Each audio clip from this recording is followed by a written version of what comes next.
Hey, how's it going out there? Welcome to Fear Porn Propaganda. This is Wisecraft, and today I'm by myself. Oh, no, I got somebody. Hey, Truth of Life. What's up, Eric?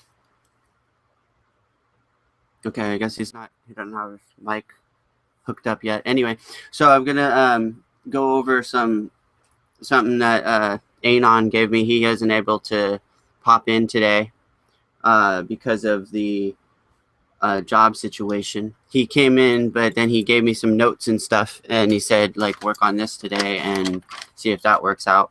We're just like working on dreams, and just a brief synopsis.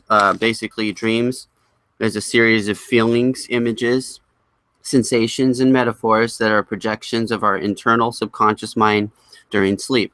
And basically, this is what we were talking about last week, and we're kind of continuing the discussion. Obviously, I don't have anybody to talk to, so I'm just kind of winging it. But basically, he told me to check out this "Could future devices read images from our brains" thing. So we're going to go over that, and then we'll kind of, like, if there's something that becomes of interest, we'll start talking about it in more detail and whatnot. But currently, this is where we're at with that. So hopefully you can hear it. I had brain surgery 18 years ago, and since that time, brain science has become a personal passion of mine. I'm actually an engineer. And first, let me say, I recently joined Google's Moonshot group, where I had a division, the display division in Google X. And the brain science work I'm speaking about today is work I did before I joined Google and on the side outside of Google. So, that said, there's a stigma when you have brain surgery. Are you still smart or not? And if not, can you make yourself smart again?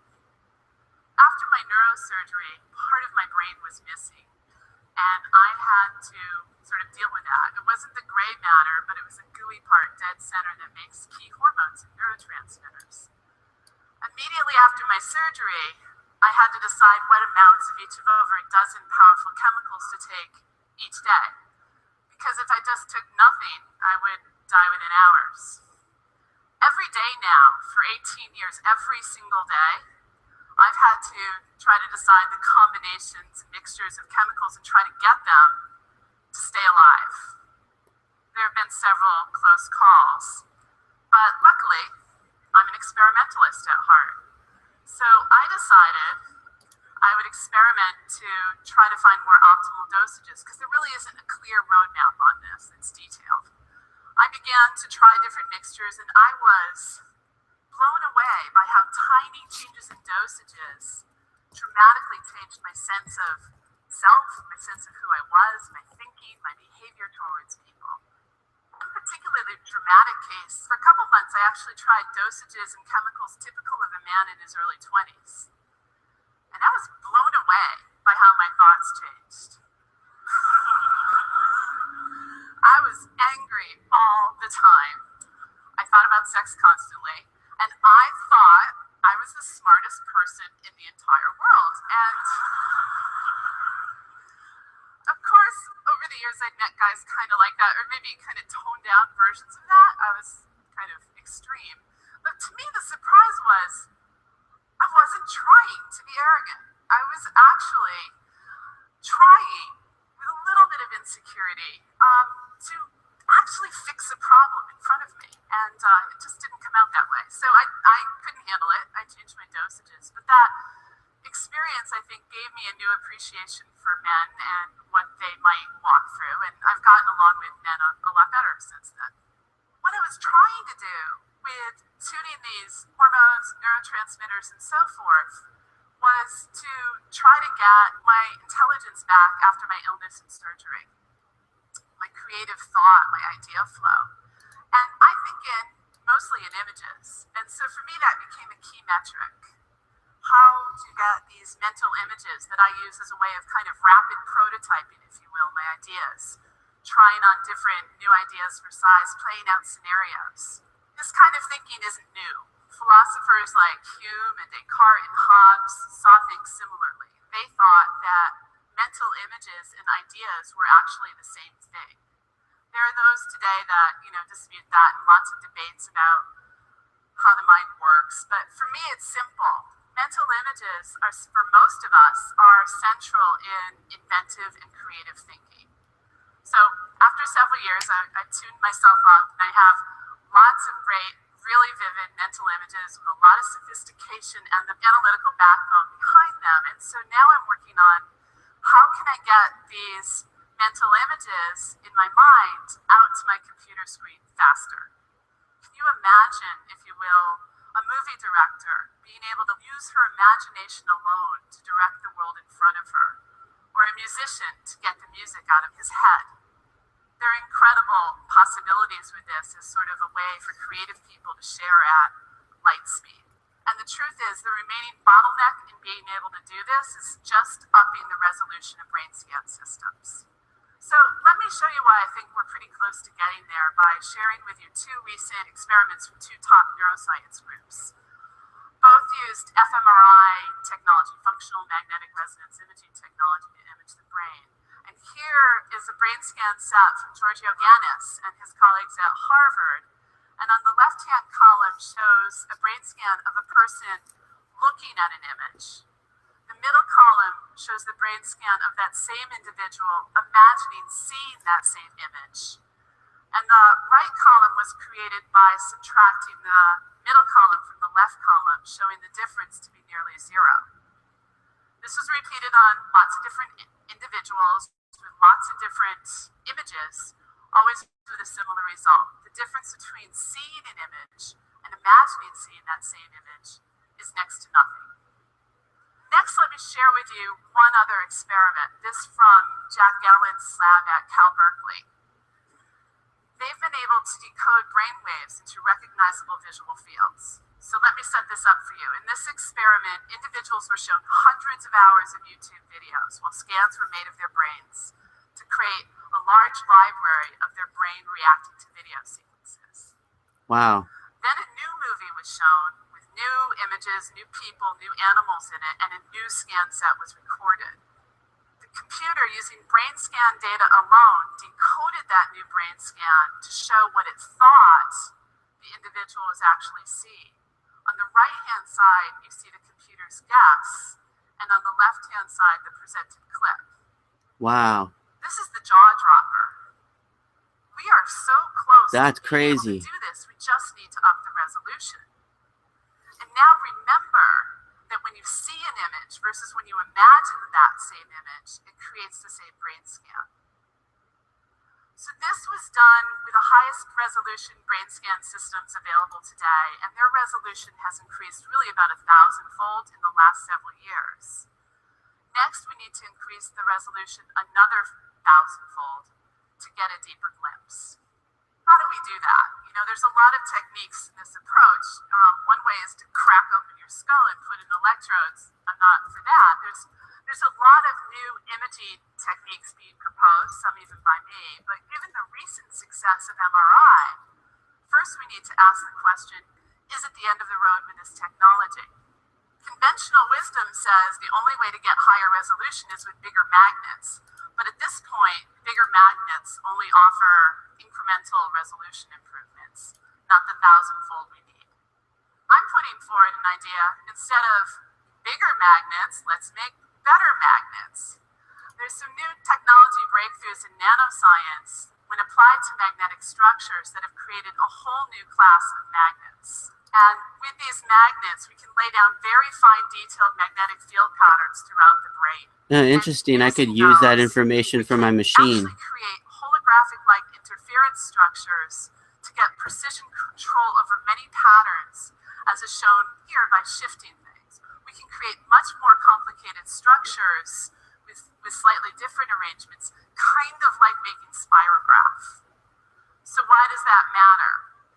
A lot of effort in MRI over the years has gone into making really big, really huge magnets, right? But yet most of the recent advances in resolution have actually come from ingeniously clever encoding and decoding solutions in the FM radio frequency transmitters and receivers in the MRI systems. Let's also, instead of a uniform magnetic field, put down structured magnetic patterns in addition to the FM radio frequencies. So by combining the magnetic patterns with the patterns in the FM radio frequencies processing, we can massively increase the information that we can extract in a single scan. And on top of that, we can then layer our ever-growing knowledge of brain. It's basically talking about mind control. Structure and memory to create a 1,000-fold increase that we need. And using fMRI, we should be able to measure not just oxygenated blood flow, but the hormones and neurotransmitters I've talked about, and maybe even the direct neural activity, which is the dream. We're going to be able to dump our ideas directly to digital media. Could you imagine if we could leapfrog language and communicate directly with human thought? What would we be capable of then? And how will we learn to deal with the truths of unfiltered human thought? You think the internet was big. These are huge questions. It might be irresistible as a tool to amplify our thinking and communication skills. And indeed, this very same tool may prove to lead to the cure for Alzheimer's and similar diseases. We have little option but to open this door. Regardless, pick a year. Will it happen in 5 years or 15 years? It's hard to imagine it taking much longer. We need to learn how to take this step together. Thank you.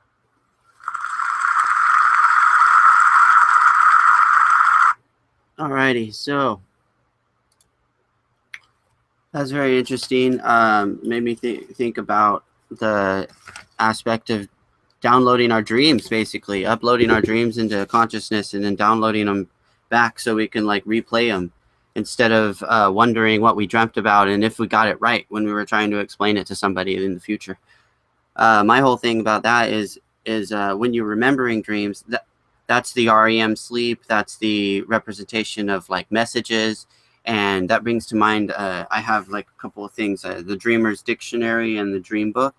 And from the Dreamer's section, the Dreamer's Dictionary section 1, there's this little quote from Sigmund Freud in 1856 to 1939 in the New York Times obituary, September 24th, 1939, which reads, "The mind is like an iceberg. It floats with only 1/7 of its bulk above water," unquote. So with that, it's kind of associated with the consciousness being the water and whether or not you're going to go deeper or stay above as your consciousness expands with your own dream perception. And then I'm going to read a little bit of this so then you can like kind of understand where the dream perception comes from the psychology realm.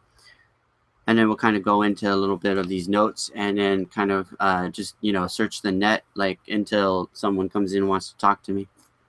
So for this is the oldest language known to man.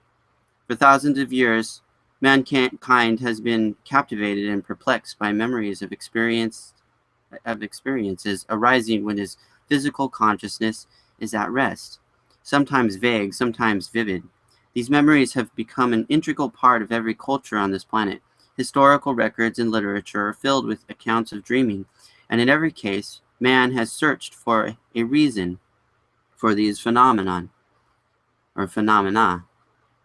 Common to them all is the recognition that nighttime dreams are a form of communication. An investigation of dreams shows that the phenomenon of dreaming is as old as mankind. Since the dawning of sentience, the ability to be self-aware, man has experienced and remembered these nighttime communications, seeking their meaning. 3,000 years ago, the authors of the Upanishads, only a holy text of the Hindu, described dreaming as a higher state of consciousness than the waking state. Throughout the Orient, it is widespread belief that dreams are communications from the Creator. This idea is parallel to many Western concepts found in more recent spiritual ideals held by the Jewish and Christian religions. Adherents and leaders of these faiths believe dreams are a message from God. given either as a personal revelation or as one to be given to the masses. The American Indian has used dreams in religious rites as a means to perceive and cooperate with nature. Even today, many begin their day by sharing dreams with family members. The family encourages the dreamer to seek purpose in life and receive guidance through dreams. The Greeks throughout the Greeks thought that dreams were a means to be receptive to thought, a way to be telepathic. They also believed that dreams were a means for communication or communicating with spirits or ghosts. Around 350 BC, the Greek philosopher Aristotle determined that dreams came from within, the self. This was a revolutionary idea because until that time, it was widely believed that dreams came from outside of self rather than welling up from within. Aristotle's work spanned the nature of consciousness beyond the physical, and for his incredible insight, historical accounts have remembered him as the father of metaphysics. Plato, a contemporary and student of Aristotle, took these ideas a bit farther. Plato identified dreams as a communication from the soul of man.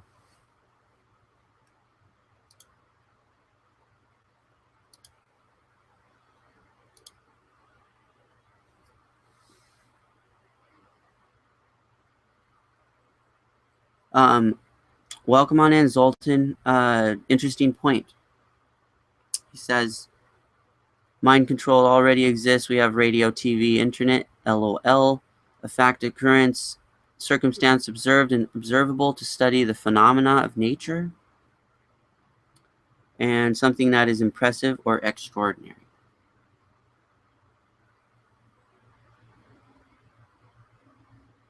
Okay, and in achieving consciousness, I see lights in the shape of hearts. Is that mind controlled by my soul? Oh, and then Zoltan went with number 3, a remarkable or exceptional person, prodigy, wonder. And to continue,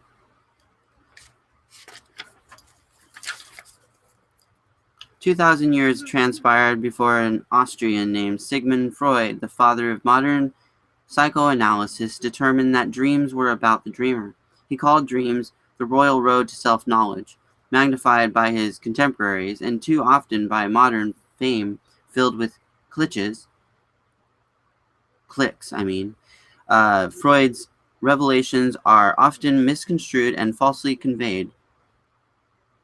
Society's current fascination with external blame is a prime example.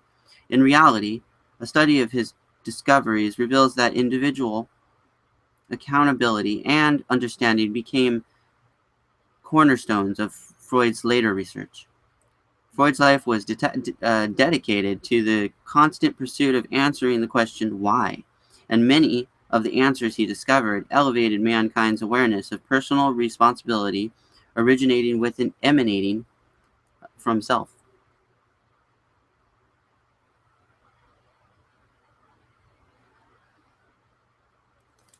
And so, would you guys like to come in and talk?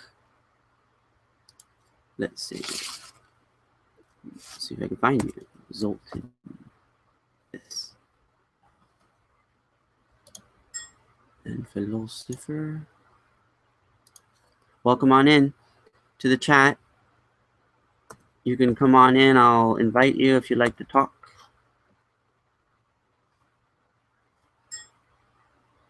Into the panel. Otherwise, I will continue reading because this is interesting information. And it has to do with what we're talking about, which is the dreams, or essentially all forms of dreams. Continuing with the consciousness discussion from before, which led into the dreams.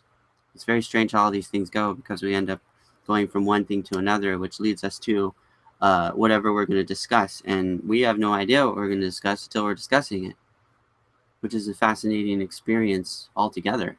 Very synchronistic in nature.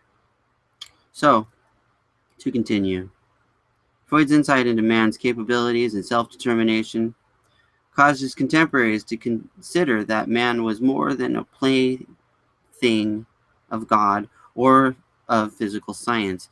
His significance advanced advances in moving the control of consciousness from external people or factors to the internal motivations and desires of the individual were outstanding and laid the foundation for self-autonomy.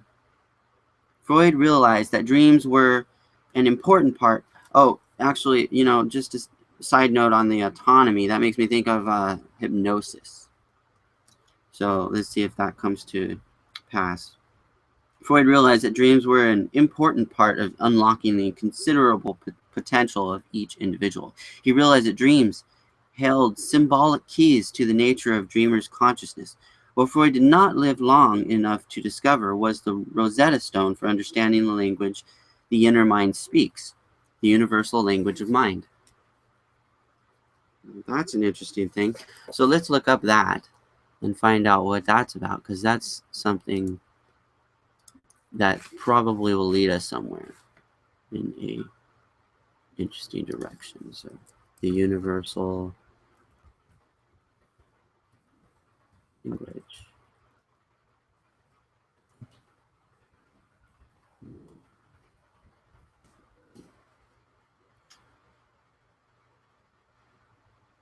So this is a metaphysical thing.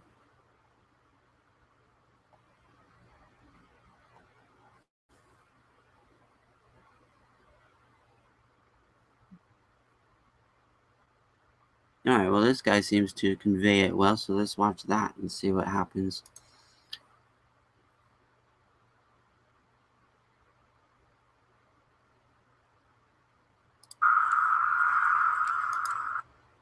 Let me put it on there. So this is only 3 minutes. We'll see what this is like. I haven't seen it before, so we'll just watch it together. It's kind of like how I like to do research with people, watch it together, do it together, find out what's up.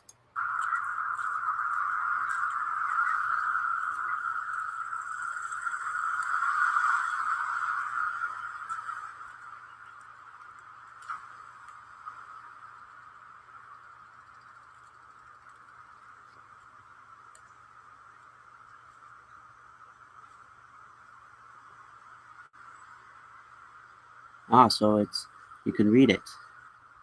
That's awesome.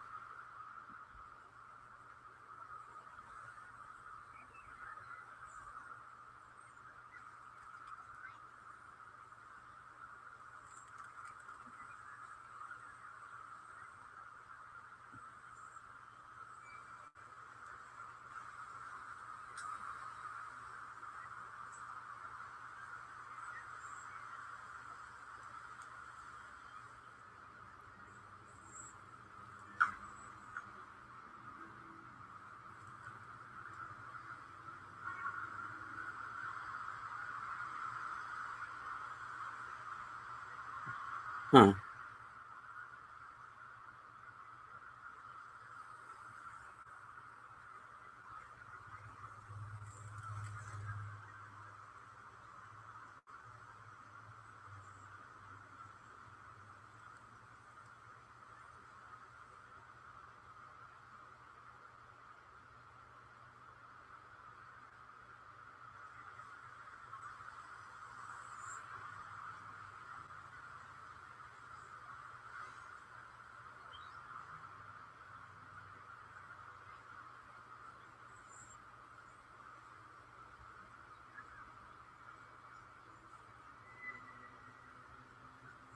It's interesting.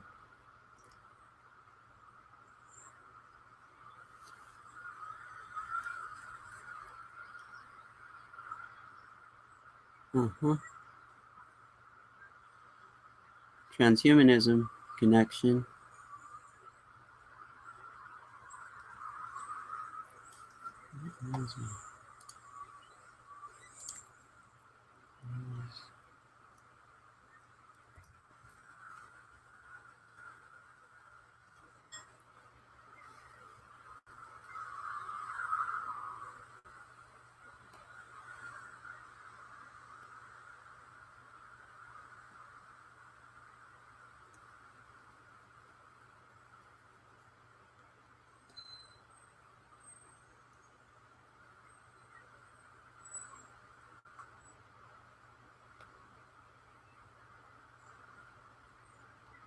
Huh. Interesting. So there you go.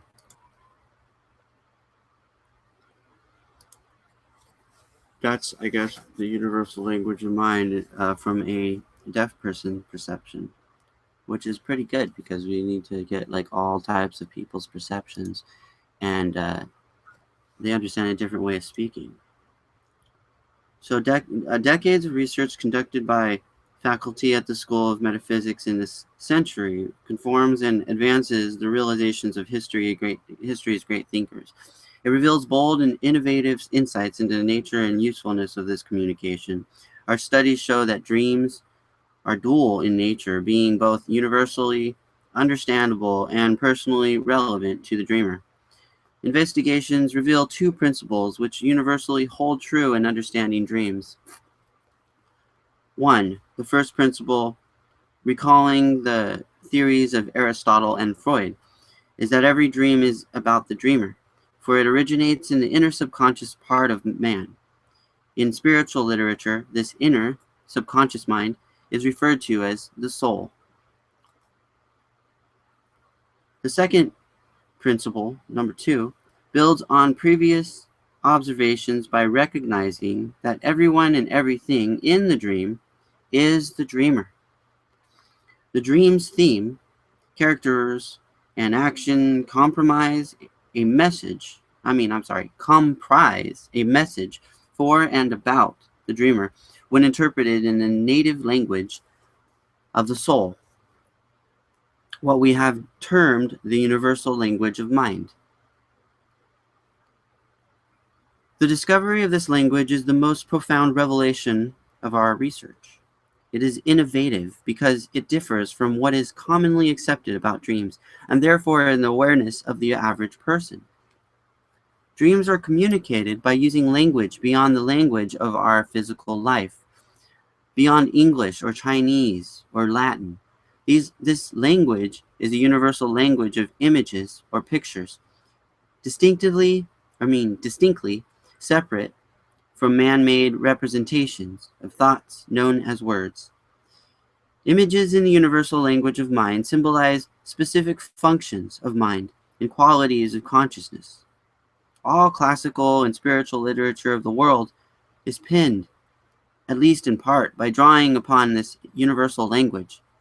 Fables, myths, and holy scriptures offer insightful stories of lives of others, underlying the facts depicted through the written word of universal truths that every person on the planet can benefit from understanding and using in their lives. When we read the words, conjure images in the mind, defining a productive action or way of thinking, such as courage, integrity, or compassion, the universality of the writings assures the literature's longevity, for the truths revealed transcend the moment. They are applicable to anyone, anywhere, anytime. An individual's dreams, originating from the soul and communicated in the universal language, are sources of truth as well. The outer mind learns a physical language for physical communication between self and others. In order to facilitate communication with self, within self, the outer mind must learn the native language of the inner levels of consciousness. Just as there are dictionaries to understand physical languages, there must be a dictionary to aid in learning the universal language of mind. Thus, the dictionary portion of this book, which is the one I'm reading, discern the meanings of the images in oldest language known to mankind.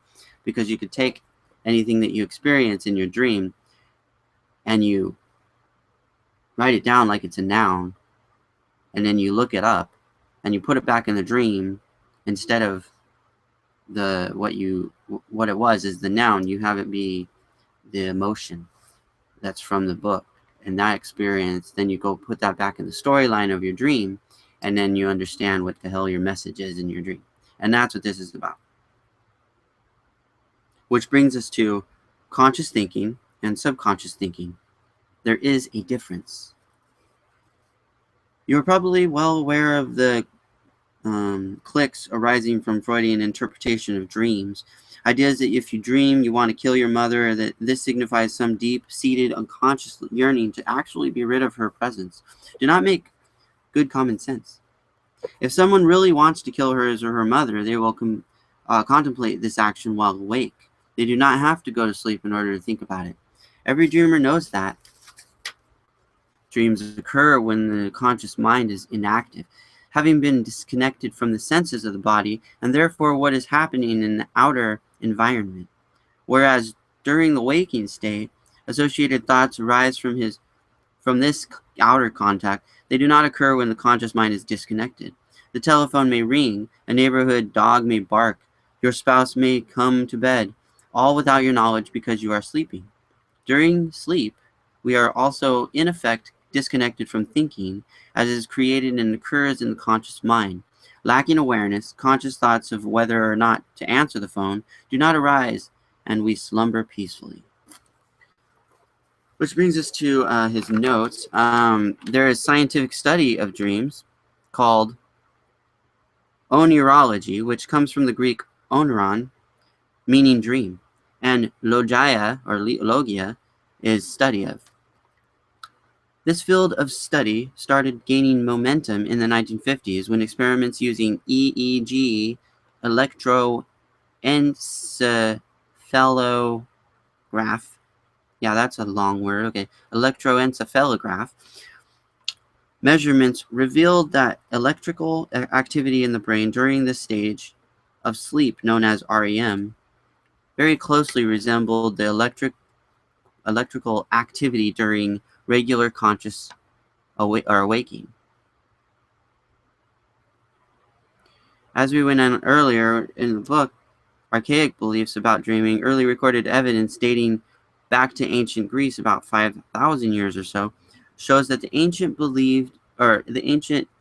spiritualism or spirits and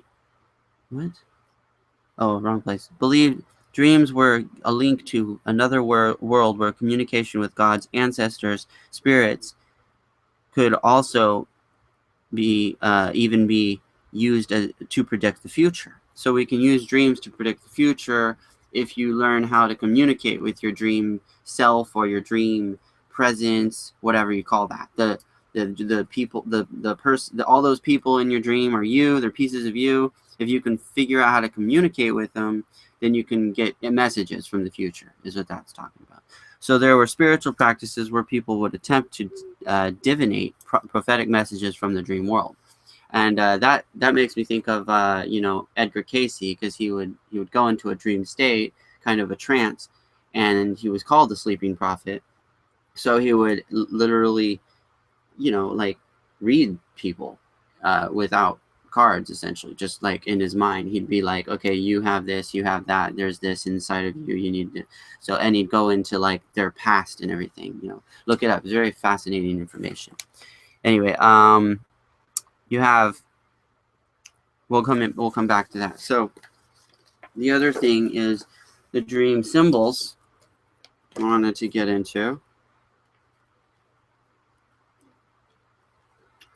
And the meaning of dreams. What is in a dream? Are dreams some strange, mysterious phenomenon that spontaneously happen on the night shift of life?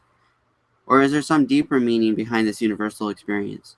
Throughout recorded history, humankind has valued the dream, a source of guidance, inspiration, prophecy, prediction, and problem solving. Dreams are a common experience to us all.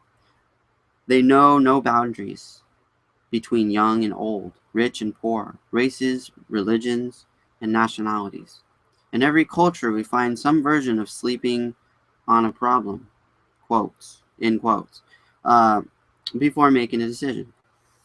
The Bible and other ancient texts are filled with examples of how dreams have played important roles in people's lives. What is this wonderful dimension that is so near and yet so far?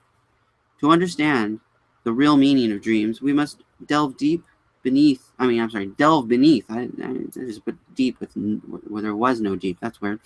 Beneath the surface to the purpose of it all. Why are we here? how are we to answer the age-old question, who am I? Let's see. I'm going back to the chat and looking. Okay, so no,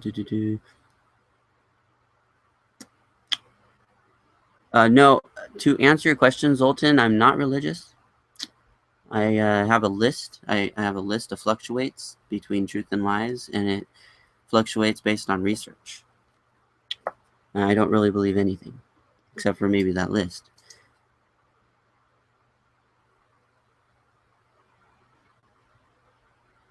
No, I'm not looking for achieving consciousness. You say, where do you find the answers if not from a book? Do you find it through yourself, through your soul, asking it questions? I do actually go through my own soul. I do meditations. I'm a yoga teacher, so I do yoga meditations, and I also do other forms of meditations like Tibetan and Hindu and Zen. Different forms of meditations lead you to different forms of consciousness and awareness, and your awareness helps you understand what's around you in many forms.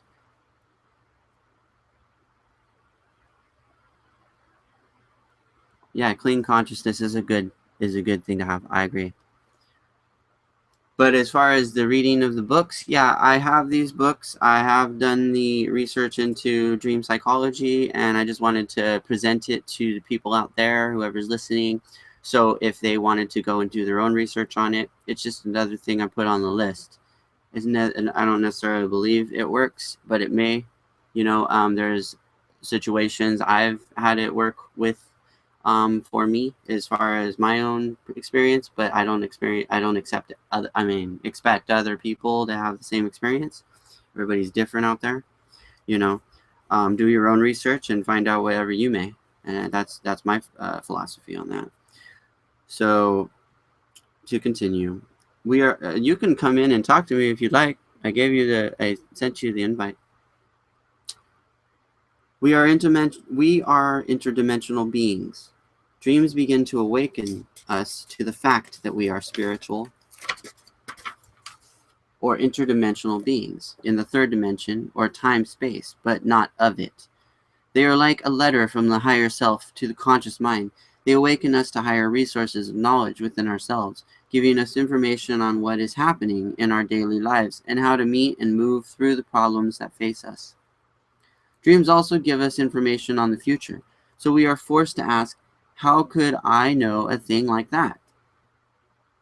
A dream helps us realize that we are here only temporary on the stage of waking reality. What we call life is really a school. There are many schools or levels of consciousness in the universe, and Earth is one of the most important. During our sojourn here, we are learning more about the true nature of our beings. We are learning that we are infinite creative energy or love energy, and that all of our hurts, disappointments, and disillusions come from a failure to recognize this truth of who and what we are. The name of the game is growth. In all our experiences, we either go through or grow through them.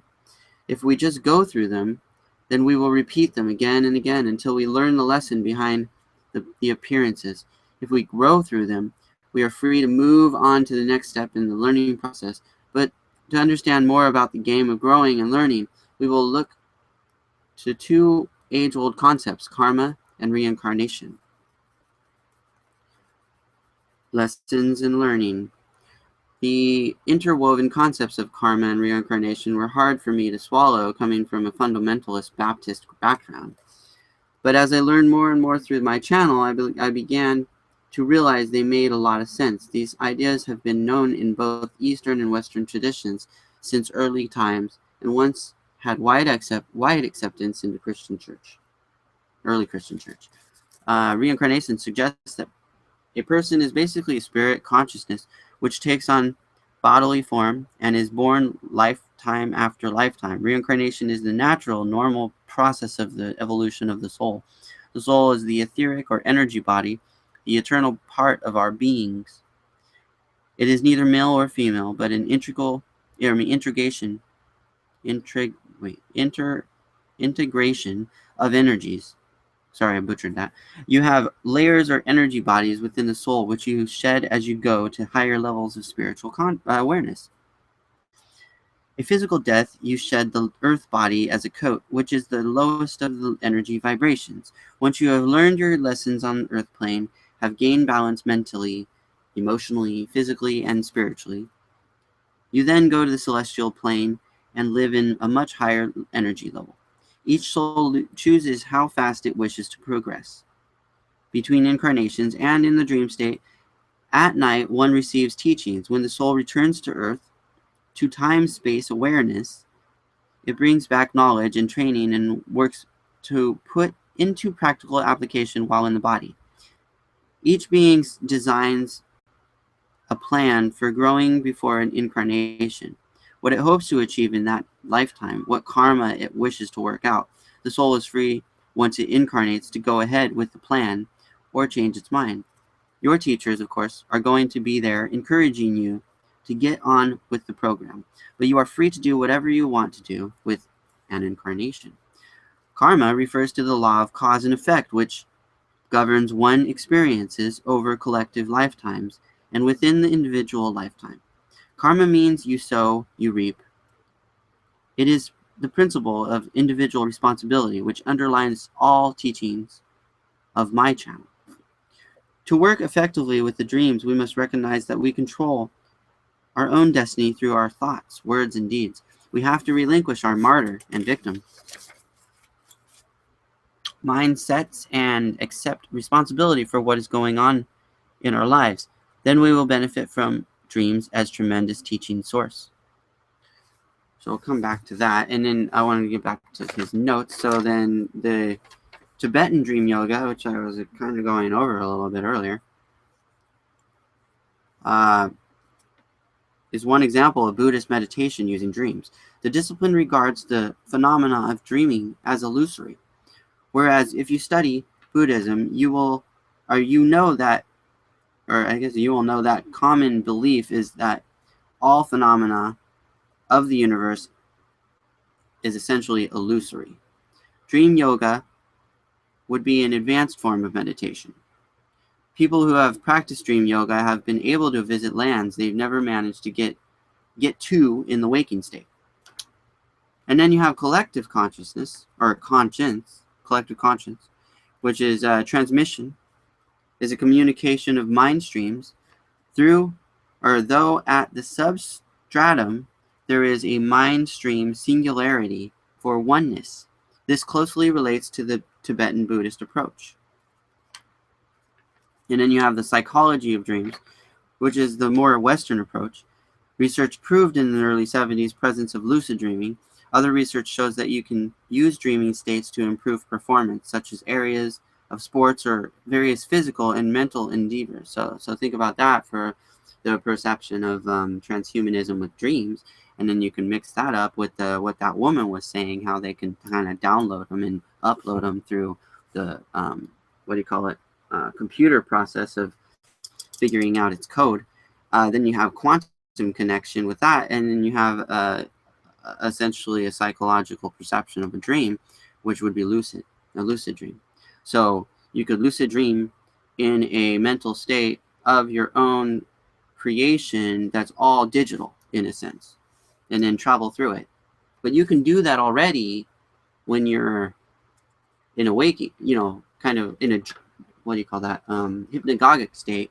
You can put yourself through a hypnosis. You can do like self-hypnosis, or you can do a guided meditation. But I don't recommend being hypnotized, because you lose control when you're being hypnotized. You become like a robot, and the hypnotist is the person that controls you. So you want to remain control.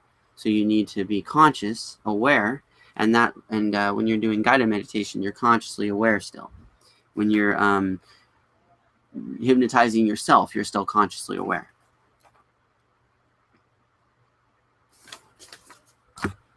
That brings us back to this one. So the idea that all thoughts are the same, whether awake or sleep, and advertently places the origin and experience of dreaming on the same level as conscious thought. The result is a misconception based on a lack of knowledge of the nature and function of man's consciousness. This breeds one of today's most widespread misconceptions about dreams. Dreams mean whatever you think they mean. This idea ends up confusing daydreams with night dreaming because the source of each is not identified, understood. The daydreaming arises in the conscious, waking mind, while night dreaming originates in the inner subconscious mind. Research into the difference between these dreams, or dream states, has revealed the capabilities and duties of the outer conscious mind and those of the inner subconscious mind. These two divisions of mind, conscious and subconscious, are distinctly different, for each having their own function to perform and purpose to fulfill. For each individual, the conscious mind's function is to create experiences for the purpose of gaining understanding. The subconscious mind's function is to reproduce the conscious mind's desires for the purpose of permanently storing the understandings gained. Autonomous and equally important in their own right, these two parts of mind together form a whole unit necessary for the fulfillment of your desires and advancement of your progression as a soul. By coordinating their efforts and causing cooperation between them, you can accelerate your growth in self-awareness. Your dreams are messages from your subconscious mind to your conscious mind concerning the state of your awareness. They have inherent meaning, and it is up to the conscious mind to learn the basics of the inner language for discernment of that meaning. Experiencing while sleeping is different from experiencing while awake. We spend approximately a third of our lives sleeping. When you arrive at the physical age of 60, you have spent approximately 20 of those years sleeping. You have probably invested over 175,000 hours in sleeping, 87,000 of which were spent in the activity of dreaming. Your sleeping time is very important to you. For most people, it is a time of passive access to the inner, subconscious part of self. Sleeping is passive access because most people do not have knowledge or expertise in drawing upon their inner subconscious abilities. Thus, in terms of awareness, they are unconscious of what is occurring in the inner levels of consciousness within themselves. In short, they forget any inkling of what has or what transpired during sleep.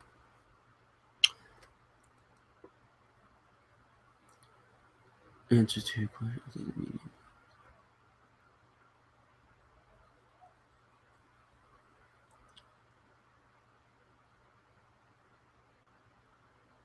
Interesting. Well, do you have any questions out there? I don't know. Unfortunately, too few people do this. So where do you fit with this paradigm? I don't know where I fit with this paradigm. I'm just kind of in the research field, I guess. Oh, thank you, Ladder.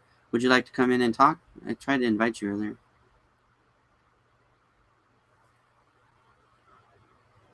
I'm kind of bouncing around from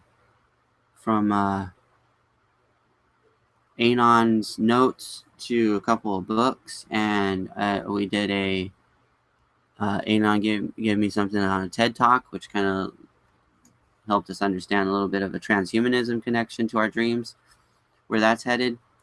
And then I'm kind of going through the different philosophy aspects of dreams and the scientific versions and all that type of stuff. But if you'd like to come in and talk, it's all good. To continue, while your conscious mind sleeps, your subconscious mind is free to communicate uninterruptedly. When something in the message captures your conscious attention, upon awakening, you will say, I had a dream, or I had a dream. I don't know. It was in quotes. So such memories enable you to draw upon information that has been given to you by your subconscious mind. They are a means to become aware of your own subconscious thinking. An example of this is the experience of author Mary Shelley. She had a dream. When she awoke, the images were so vivid and alive in her conscious mind that she took the information that came from her own subconscious mind, and she consciously created a wonderful novel that has become a volume of classical literature. The novel is Frankenstein, a mind-expanding volume posing questions of man's ability to be godlike, excelling by far that which you might have seen in the horror of modern cinema. Your ability to consciously create and bring forth creative genius is directly linked to how much attention you give to your dreams. The subconscious mind is part of you, an inner part of you, that stores truth gleaned from experience. When you know how to draw upon your subconscious mind, you can use its wisdom in your everyday life to produce wonderful works of creativity that benefit not only you, but all of mankind. When Nobel Prize winner Albert Einstein was stretching his consciousness thinking to consider ideas that would eventually become known as the theory of relativity, he reached a point of limitation. He went to sleep, in effect turning over the conscious problem to the workings of his subconscious mind. Upon awakening, he found a piece that he had been missing by remembering a dream experience. Using the information received and recalled, he fashioned his theory, which served as a breakthrough in the scientific community. On accepting his Nobel Prize, Niels Bohr declared his dreams as shown him the structure of the atom. That's quite interesting because I find that that machine I'm going to build, it seems to come from my dreams as well, and more so created fully in the dreamscape when doing guided meditation on myself. That's a side note. So to continue, abilities of the subconscious mind are also illustrated in the life of Abraham Lincoln. Before Lincoln became president of the United States, he had a reoccurring dream that he was convinced, showing that his death would be ultimately coming at an early age. He told others about his dream. As we are now aware, Lincoln's dream came true. In fact, 2 weeks before his death, Lincoln dreamed that he entered the east room of the White House and found a body laid out in state. A general told him that the president had been assassinated. This type of dream is known as the precognitive dream. I call that precog for short. Illustrating the subconscious mind ability for clairvoyance. Clairvoyance is a French word meaning in English clear seeing. Welcome on in. Hey, how are you doing? Good. How are you? I'm good. I was trying to listen in, and I've been multitasking and so forth. But it's not. It's a topic that I can resonate with, but I can't say I know too much about dreams in particular. I just know I have them, and some of them are kind of weird. Like I know somebody was saying in the chat they have dreams that continue on to the next day and so forth, and. Oh, really? That's awesome because I didn't notice that. But who said that? That was Philo for R. Philosopher. Philosopher R, yeah.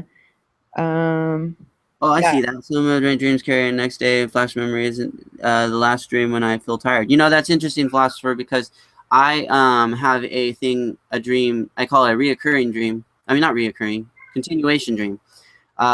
It's like a series. I'm like, oh, I have those too. Through a series or something. Yeah. And I call it the cabin dream because it seems to always take place in or around a cabin, and I've been there so many times that I consider it like another life. I'm just like living another life. Are you doing that same thing, philosopher?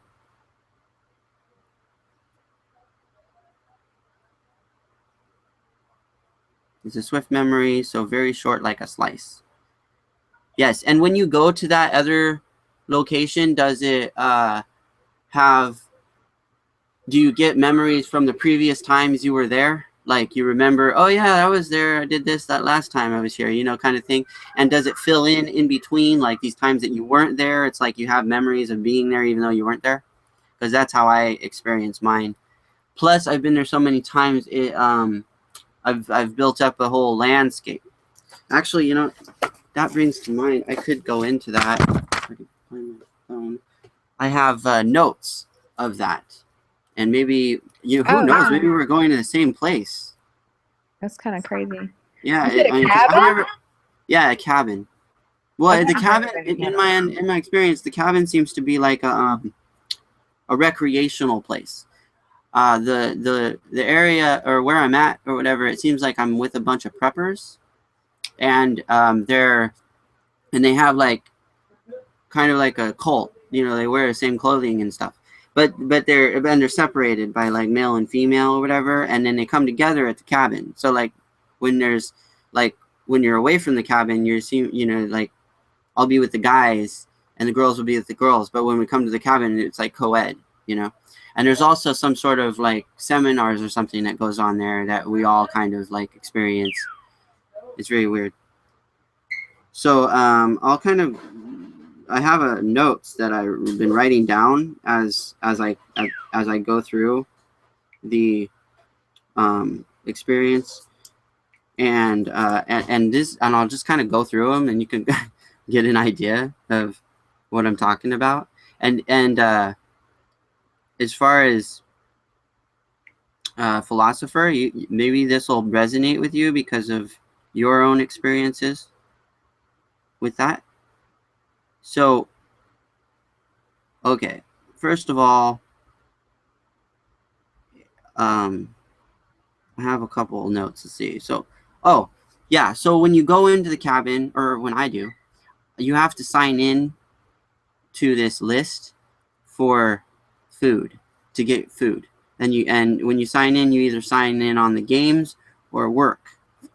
It's like a kind of like a graph type of thing, and you just sign in on each side. The games is kind of reminds me of Running Man meets Hunger Games kind of thing. It's people wearing masks. People wearing masks with weapons, chasing other people not wearing masks, but the people that aren't wearing masks have like their faces painted with the surrounding environment, kind of like camouflage or whatnot. It goes on. It seems that the actors dressed up like had makeup and costumes. Some sort of old clones that had gray hair were the ones that were putting makeup on hunters and building the costumes for them. Well, that probably doesn't make any sense. Because it makes more sense to me because I'm like there, you know, I've been it. Yeah. But basically, is what I'm trying to explain there is that I found out through the other dream experiences that when I got to a certain level, I became a hunter, and when you become a hunter, you find out you're actually an actor. Oh, kind of weird. Yeah, right. And so the whole thing is like a reality show kind of thing or something like that. But I think it's real. I think you're actually like just people like getting killed or whatever. But part of it's like a reality show, like the Hunger Games, how they portray it in that way. Yeah, definitely. The games are played outside. Strangely, I've been having these dreams before I even knew about the Hunger Games. Although when the Hunger Games like started, like the view, like I didn't even know there was a book. But when they had the movies come out and stuff, I started resonating in certain levels. Although before the Hunger Games, of course, there was Battle Royale. Yeah. And that was the original Hunger Games, really. So in a more what up, Truth? Eric, how are you doing? Is your mic working? Am I there? Yeah, there you go. Good to have you in. Yes, how you doing? You popped in a couple of times earlier. Yeah, I was having real technical difficulty. It seemed like ain't shit working today. Yeah, same here. Right. That's weird. I'm sorry. Agreed, philosopher. Can't taint the dream by, letting the movies. But the movies do help you kind of resonate with the dreams a little bit, in a way. Maybe make more sense of what you're dreaming. Exactly, and yeah, exactly. I think because like I just use these references to kind of, okay, this one meets that one. Kind of like when you watch a new show or something, and you're like, how does this relate to some other show and this other show? And then you're like, how do I explain this to a person? And you're like, it's this movie meets that movie, or you know what I mean? Yeah. it's kind of like how we're explaining dreams. Like, how are we going to explain a dream? You can't go into my dream and see it. So how can I explain it other than experiencing what we have experienced, which is movies together? You Yeah, see? definitely. That's why I have that perception. So I have like two things coming out of this, but basically the games are played outside. It's inside some sort of obstacle course. It kind of reminds me of a haunted house that have actors in them that scare you.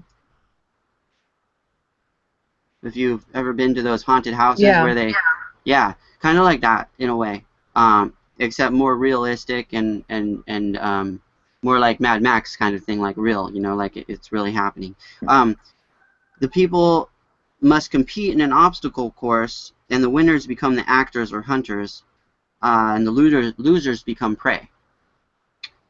Survivors of the game get food and compete with each other to become hunters. Now, no, I've like been to this other world like so many times. I've been able to like document this stuff. Yeah, I have certain dreams that I'm echoing back. I encourage you and Philosopher to do that as well, so then you can get a bigger kind of map out the world in a way. Yeah. I always record my dreams, but I definitely have some that are reoccurring, and then I have some that are even I go back to where I left off, kind of thing.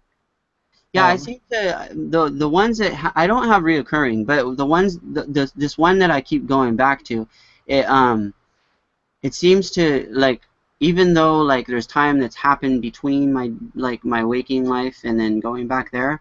Like when I'm there, for instance, I remember here kind of, but I remember here like it's a dream, and I remember and that's the kind of off. It's almost like a different personality in a way. Yeah.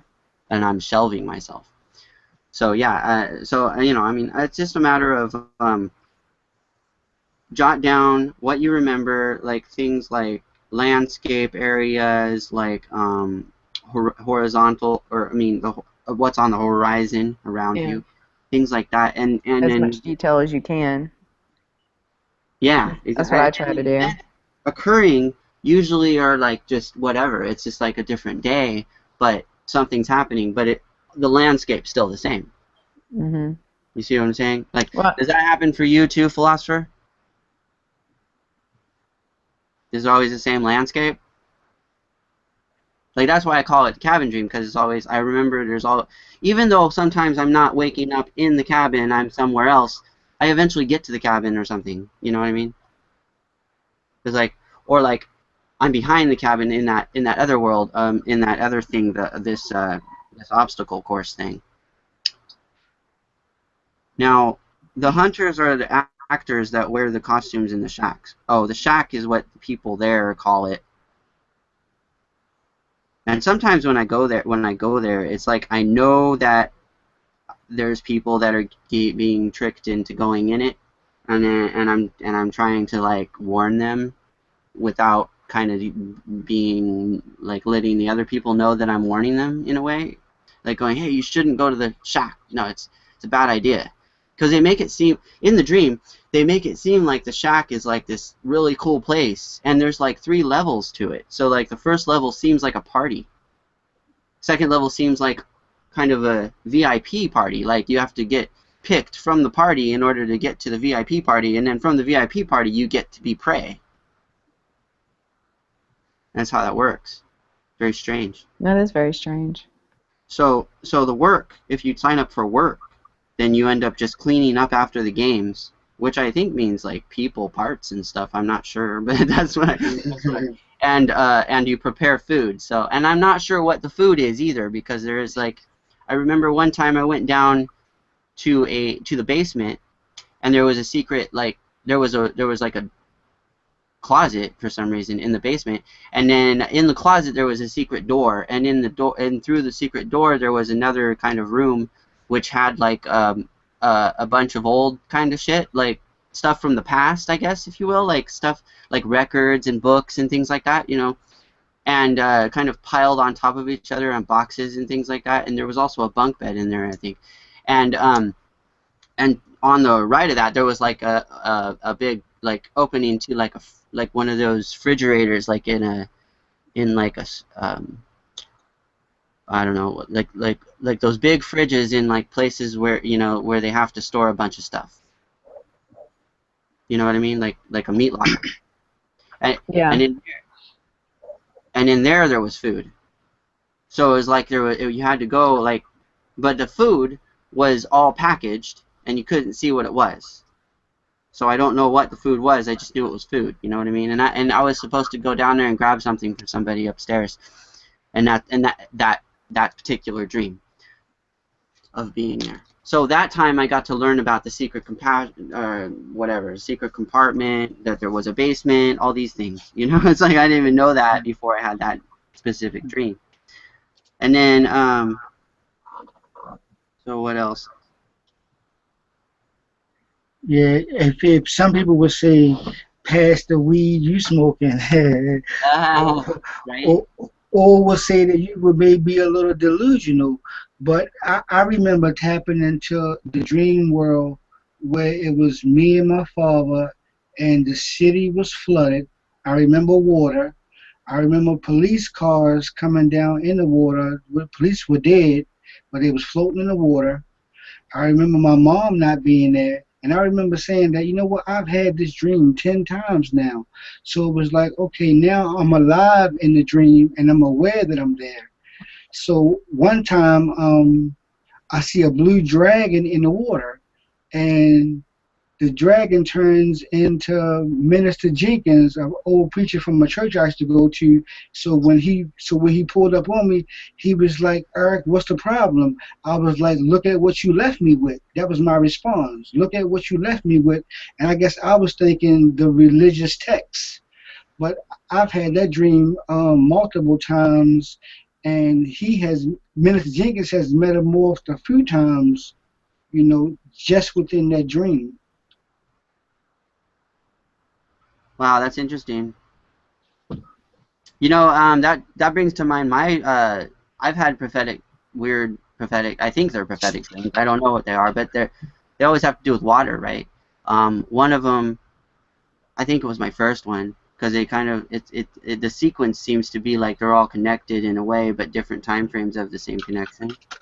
And the first one seemed to be about like I was standing on a beach at like some sort of cove, like where it wraps around and you're able to see like there's this like peninsula going out. So like the peninsula would go out all the way to the water.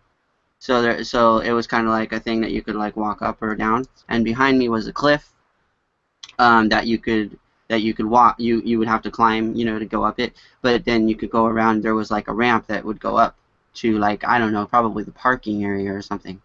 But so I was at the beach and I was like looking at the water and I was watching the shoreline, and I was just noticing the waves crashing, and I looked along the shoreline all the way to the left, and it wrapped around kind of like that peninsula thing, and I watched where it went, and I noticed there was like this sculpture out of the sand that was kind of like this weird, almost maze-like thing that actually, when the water came in, it, like the waves came in, it actually caught the water and then went through the maze. The water would go through the maze in a sense, weirdly, like as it traveled through. And I was sitting there watching that, and then like some woman yelled my name from behind me really like loudly.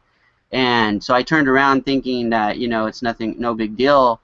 And as soon as I turn around, I get hit by a huge wave from behind, in front. Well, okay, I turned around, so I was facing the cliff, essentially. That's where I should be facing. But there was a big wave that came over the cliff and hit the ground and then hit me, and I got knocked into the water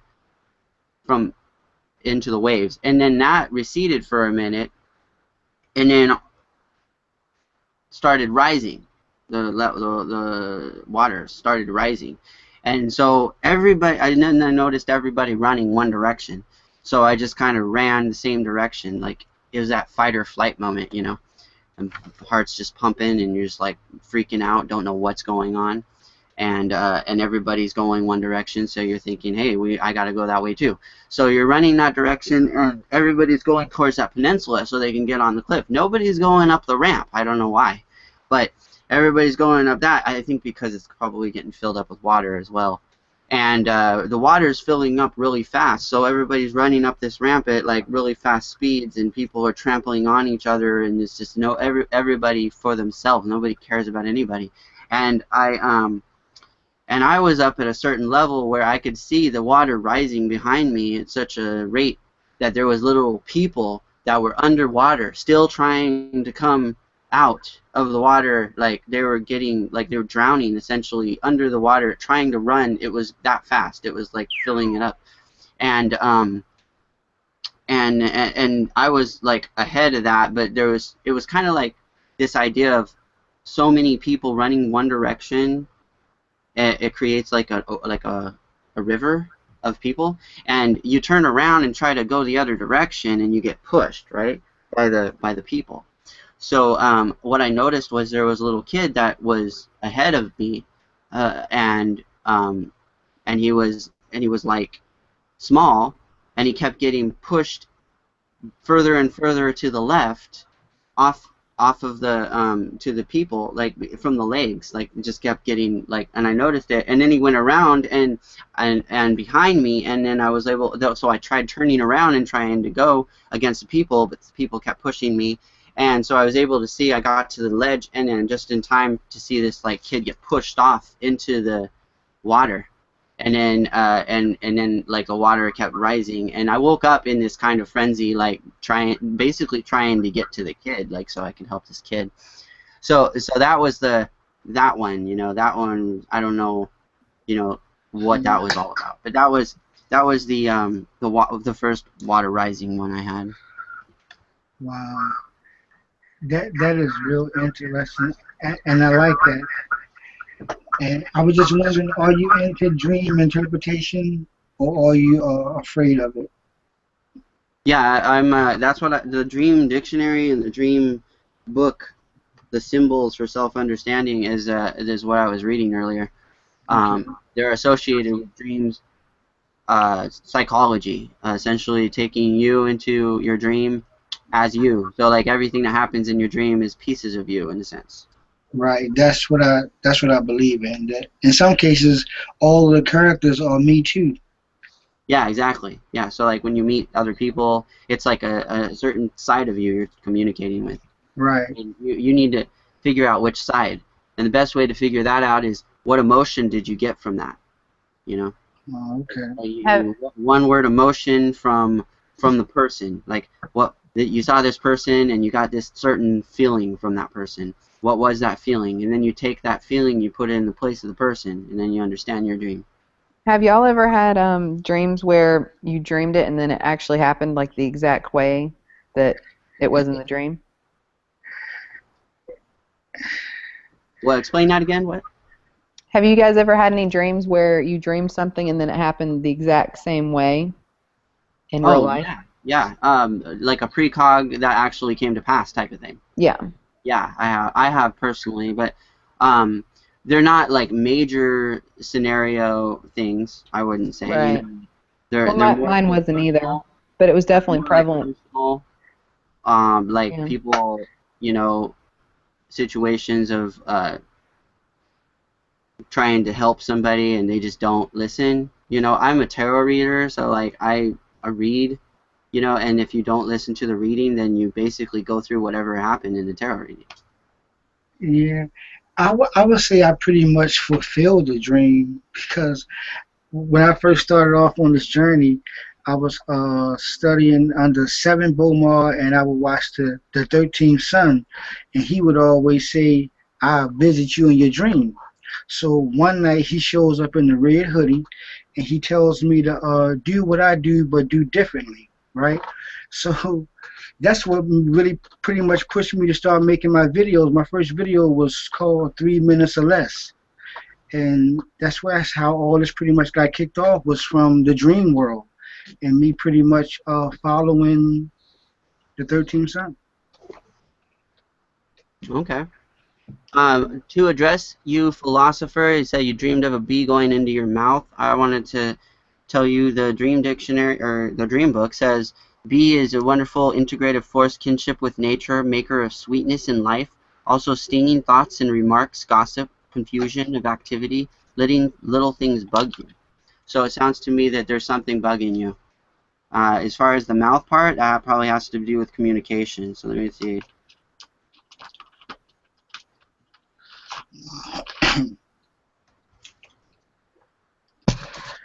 Yeah. I guess there's some dreams I probably shouldn't talk about. Yeah, I was right. You know, because it's some stuff that I probably would want to say on here, but then it's like my spirit, like, man, do not say that shit. But I old one, I guess I can say this right because this is like normal knowledge.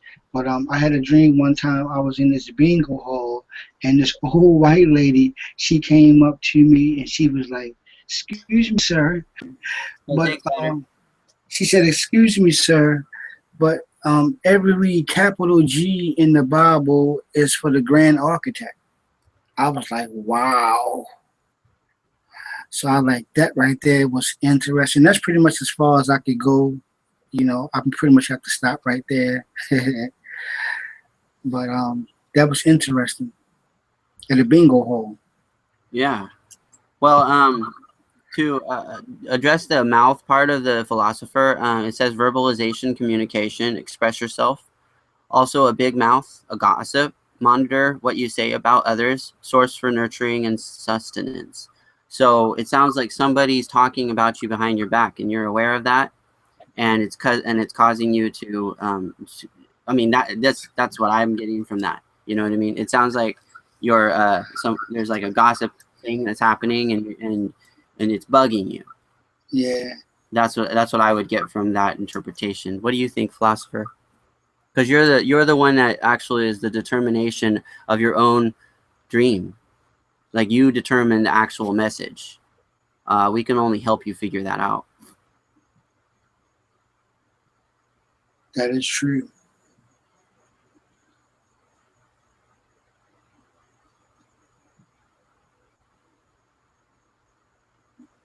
Yeah, it's possible you could have foretold it, but I mean, it doesn't really make a lot of sense for your own self to be told something like that, unless you were going to stop it from happening or something, you know. So yeah, and then the other, let's see what the other one says. The dictionary or whatever. Let's see, B, if it has it even, because some stuff's in one and not the other.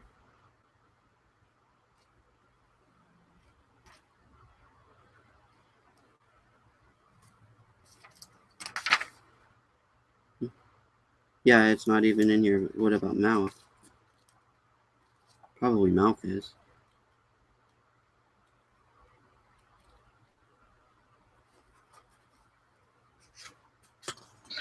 What about financial dreams? Because I mean, I believe in pulling stuff out of the dream world. I know people say this motherfucker crazy, but yeah, you know, because I've had dreams where you've been in your house and you've seen money in your drawer, but when you wake up and check the drawer, the money is not there. So it's like I know it's there, but how Oh do yeah, you yeah, pull I that know what out? you're talking about. I've tried to pull things out too, like when you're in the dream and then you're like, I know I'm dreaming, so I want to take this with me, right? Like lucid, when you're lucid and you pull something. I think that that's because there's a compulsion aspect, and maybe you're trying to create it consciously, but in your dream state, it's like there's nothing really conscious. So until you come back into the world, you have to like wait for it to come back to you. Maybe that's a representation from the universe Okay. wanting to give you something but hasn't given it to you yet. It's like you have to be patient. Yeah. In some cases, I forget about patience, and it's like because I'm so micromatic now, and it's making me mad. It's driving me mad. This microism, and it's just like I come from a patient background. From waiting on a bus, I was a waiter. busboy. But it's like the way I'm thinking now. It's like I want everything instantaneously, and it's just everything is not going to materialize instantaneously. Because thought takes a process. Right.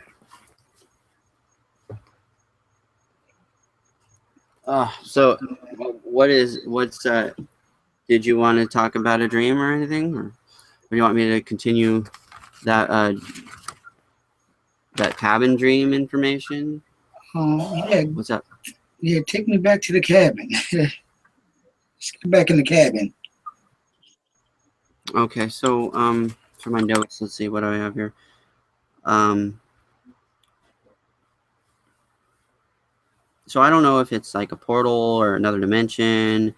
It has to do with maybe timeline 1 from Dan Burrish's story. Maybe I'm tapping into another personality. I mean, not a personality, but another me, like from a different dimension, something like that. Like I'm switching people. Not sure.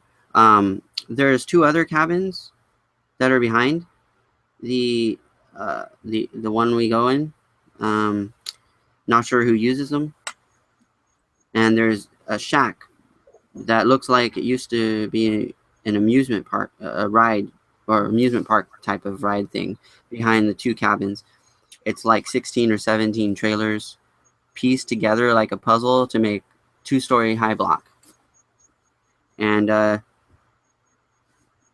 it's known by the survivors as Death Trap, and the survivors become hunters or actors, which I kind of stated. It's under new ownership, whatever that means. That's just something that somebody told me when I was in there. They're like, yeah, it's under new ownership now. But nobody knew who the owners were in the first place. Like, Right. we never, yeah. So we were like, oh wow, it's new owners, but we didn't know who the other owners were. But maybe I figure, hey, that maybe there's going to be changes then. It's going to be different. But then, so I went into this a little earlier about how the things are separated. There's 3 large separated rooms. Each room serves a purpose. The first room is kind of like a party lounge room. The second room was kind of like a trap that lures people into like a bedroom type of resting area. But when they try to leave, there's no way out. So they go in and then they kind of go and they relax to like rest after partying. And then once they're in there, they're trapped. The third room houses the actors or hunters, and they're getting ready for the hunt. They're putting on the costumes and makeup. Wow. And one time I was an actor or hunter after surviving a round of the games. I got to go see behind the scenes. I got to go behind the scenes, and that's when I found out about this stuff. Wow. So while I was in the third room, after winning a round, I was being put into a costume that seemed rubbery, and they also put tape they also put taped gloves on my hands so I wouldn't be affected by ground surfaces, because I guess my role was to be like some sort of on the ground, kind of crawling on the ground, if you will. So I had to have like gloves on that had like tape on top of the gloves, so the surface wouldn't be affected of my fingers. And then, so then when they open the wall to the second room, it forces the tourists into the third to face us. And then we choose our prey for the hunt. So that at that point they're like tired, they've been dancing, and they're relaxed, and they're trapped, and they don't know how to get out. They've been in there for a couple of days because they had the what's that called when you're like in a place. I can't remember what it's called right now. They do it when before you go to like space or something, or in the water, decompression or something like that, like chamber something. I think that's it. Yeah, that's what it is. Where they basically they're exhausted and they're hungry and they don't know what's going on, and then they face us. We're all dressed up in these weird costumes, kind of freaky, you know, and they're kind of like Mad Max kind of costumes, if you will, but like kind of worse, if in a way, like a horror film kind of thing. I guess the one that I remember specifically is this one wearing a pig like head with like half metal face on the right, on the left side, and a robot eye, like a robotic looking eye, like from Terminator or something, and its nose was pierced and its ear was pierced. So that sounds like all your shit ran together. So all yeah, that all was your one personality of crash. Your I personality remember crash, right? happened to me. Yeah, he was a scary looking crazy dude. Now, first of all, do you have any of those elements yourself? A pig hat, a pierced ring, or anything like that on you already, physically? Yeah, I know. I mean, I don't even know if it was real, but it looked real. It looked like a real pig head. All right. Wow. Continue, Like, my brother. like carved out the inside and put his head in there or some shit. You know, because the outfits, it's like you said, the actors and the hunters, it's like they get prepared for the people that are exhausted, you know, the people that have been dancing and been relaxed in the trap room. So it's just like, is there any winning to this to this world that you've created? Because it sounds like you can manipulate while you're in there. Because after winning a round, it's like you've been chosen to do something else. It's like a placement thing. A replacement has happened for you inside of your own inception. Yeah, because before I whatever won the round, I was part of the prey, right? So Right. like I never got to see what was behind the scenes, if you will. And even that those were actors. I didn't even know they were actors. I thought that they were really like some sort of psycho team of crazy people, like a gang or something. Yeah. But I've heard that recently statement coming from the rules ain't coming from the where the orders ain't coming from the regular people, they're coming from somebody else now. I've been hearing that recently. So yeah, it's like you got a lot of correlation with what's going on today with the running. You can see that in the protesting and the people fighting everywhere, the children. I mean, you can see some of your dream world right here in the planet. Yeah, exactly. I like some stuff. I'm almost thinking maybe I'm tapping into a future self or something, Yes, and I'm definitely. living like two lives, like in one in the past and one in the future.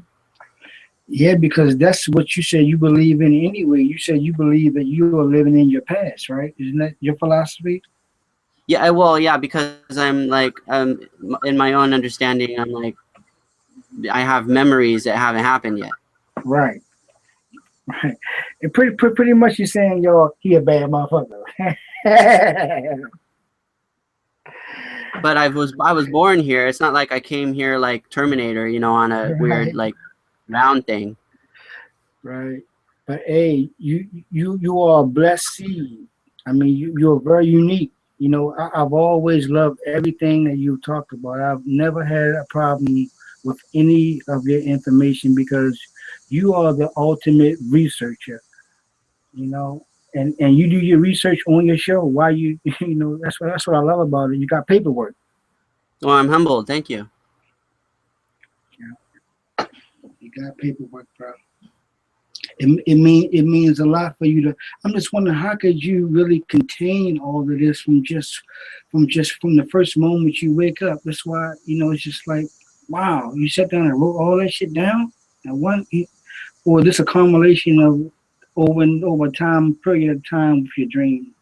Yeah, it's Jumping like a combination because like at first like I would always be like just telling people about it, and then eventually they'd be like, "Well, write it down," you know. right. So I started making like a flow chart, and that's what Okay. I'm reading you. Wow. Yeah, your flow chart is amazing because it sounds That like way I can kind of pinpoint and map out this reality, if you will. it sounds like the new. It sounds like a couple of movies. The movie Maze Runner. Have you seen that yet? Maze Runner, yeah, and Yeah. they have a new one, a second one on that too, Scorched World or something like that, Scorched Trials. Yes, yes. And what I'm thinking is that they gave a whole lot away in the trailer they showed the other day. Like they gave a whole lot away. But if they're giving that much information away, what are they holding back for the movie? The movie got to be great. If you gave away, like I would say, 80% of a movie, if I saw, yeah, the trailer was hot. The trailer was the best thing I seen in a long. It was damn near a whole movie, like I said. But your correlations, brother, are real close. You real close with. Well, it may not be going on like right around the corner from where we live at, but trust me, somebody is trying to survive this same game that you dreamt about. Right. I see the flood of policemen. First of all, my mother is not here. My mom always said, "Mom, why were you in a dream?" I didn't get it yet, but now that she's passed on, like, yeah, you ain't here for the police flood. My pops is here. So when I look at that dream, it's like, yeah, police are flooding the cities. That's what I got out of my dream. The police are flooding the cities. Yeah. The states everywhere. It's like, yeah. Yeah, and it has been growing, and it gets more prevalent, and each time another scenario occurs, whether it be like from them creating it or just it happening randomly, and then they use it as a narrative to stop the take the people's guns or whatever you call it, gun grab. That narrative, it seems to just like add to the, oh, let's put more police on the streets then. Oh, let's put more security in here. And let's put more. You know what I saw the other day? I didn't even know what the hell. I was just going. This wasn't even here before. It was just like all of a sudden popped up. They go to the movies, and in the mall area underneath. Now, mind you, they are building a arena, and they're going to take over the mall. This arena is going to take over the mall. And mind you, like, side note, this arena looks very scary in my eyes, but it's supposed to be like a tourist attraction here, in Sacramento. So the whole connection to the arena. Shoot, now I forgot what I was talking about. What was I talking about before I said arena? The arena. That's what you were talking about. You were talking about the arena in Sacramento. Oh, this is the police-state connection. The police-state connection, right. So I was talking about security, and they up security there because they put this thing where for the security guards, or whatever, the people that when you go in and out of the parking lot, and you have to push a button and you get a little ticket and everything. Yeah. Then you put it in and you give it to the person when you're done. And pay them if you've been there longer or whatever. Well, I noticed in between there's like this weird door. It's like literally a door, like you open and close the door, but there's no walls. It's just a door. And I'm like, what is that? A metal detector? Like, there's no reason for a door if you could walk around it. You know what I mean? Right. So I thought that was really sweet. Anyway, hey, welcome on in, Tony. How you doing? Well, thank you there, Mr. Fairborn. I'm just catching up on the conversation here at the moment. Hey, Tony. Right on. Oh, We're hey, just continuing the dream discussion from last week, and kind of throwing in the consciousness discussion a little bit from previous. And I was going on before people came in. I was just reading some books on dream stuff, so that way whoever comes in and listens to this later on will get a good synopsis of what dream philosophy is all about and dream psychology and how you can apply it to your life. Hey, have you ever seen the movie Dark City, where your dreams change your life, where somebody else is controlling your shit while you sleep? Yeah, the tuners. Yeah, the tuners, right. That's what I be thinking be happening. Seriously, because that's where they get that you wake up on the wrong side of the bed theory from. I think to some extent that's true. You wake up with a different ideology or a different way of thinking the next time, or or not. You can wake up an asshole. Right. you know, I don't know. I mean, but I would just hate at the end of the day to find out that I don't really have control of my life. I would be total screwed if I find out that shit. Like, all of this was a waste of time for me to think I was getting control and then find out that I was the ultimate puppet and didn't know it. Well, I think in my own view, I think that I am, like I'm being used for certain purposes and I don't even know it. It's like they let you do things because that's what you're doing. You're doing that because they want you to do it in a sense. I mean, that's my opinion. You can take that however you like, but that's just like when I say they, I mean the cult or the elitists or whatever you call them, the bankers. They're the ones that own our birth certificates and trade them on the stock market. So, I mean, that research is out there, so you can look that up. But That's real talk. yeah, Dominus Maximus. Just look up Right. Dominus Maximus. Chymatica goes all into that. If you ever want to, get lazy and you don't want to do the research, watch Chymatica. That'll get you interested. Right. And yeah, it's just a matter of acknowledgement and awareness. And once you're at that awareness point, you don't just give up. You Right. you fight back with your own psyche awareness, your own they tell you it's this way, but you find out it's not that way. It's like then they still tell you it's this way. How do you agree with that? It's like then you're going against your own morals, your own self-awareness about what you believe in, how you think. And when they're Yeah. changing your perception of your own ways of thinking, that's when it gets scary. That's when 1984 is now. Right. Yeah, it's a local That's problem true. instead of an eternal problem. So I also went over, for you, Tony, I want to explain. I also went over a little bit in my cabin dream, which I just keep on going back to. It's like another life I live. Mm-hmm. And I write notes on it in my flowchart, and I was kind of going through that, and where I was at was this room that they basically have the people they call prey put into this party room, and in the party room they kind of fizzle out from the party room once they get tired or drugged up or whatever.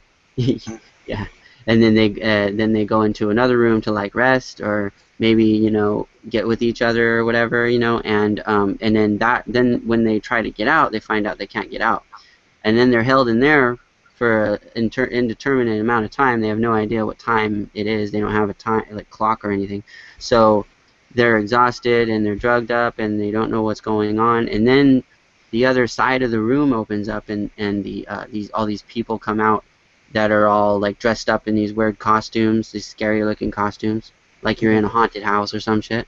And then they pick people and they grab them and then they throw them out into the obstacle course thing called the shack, and then they basically hunt them down.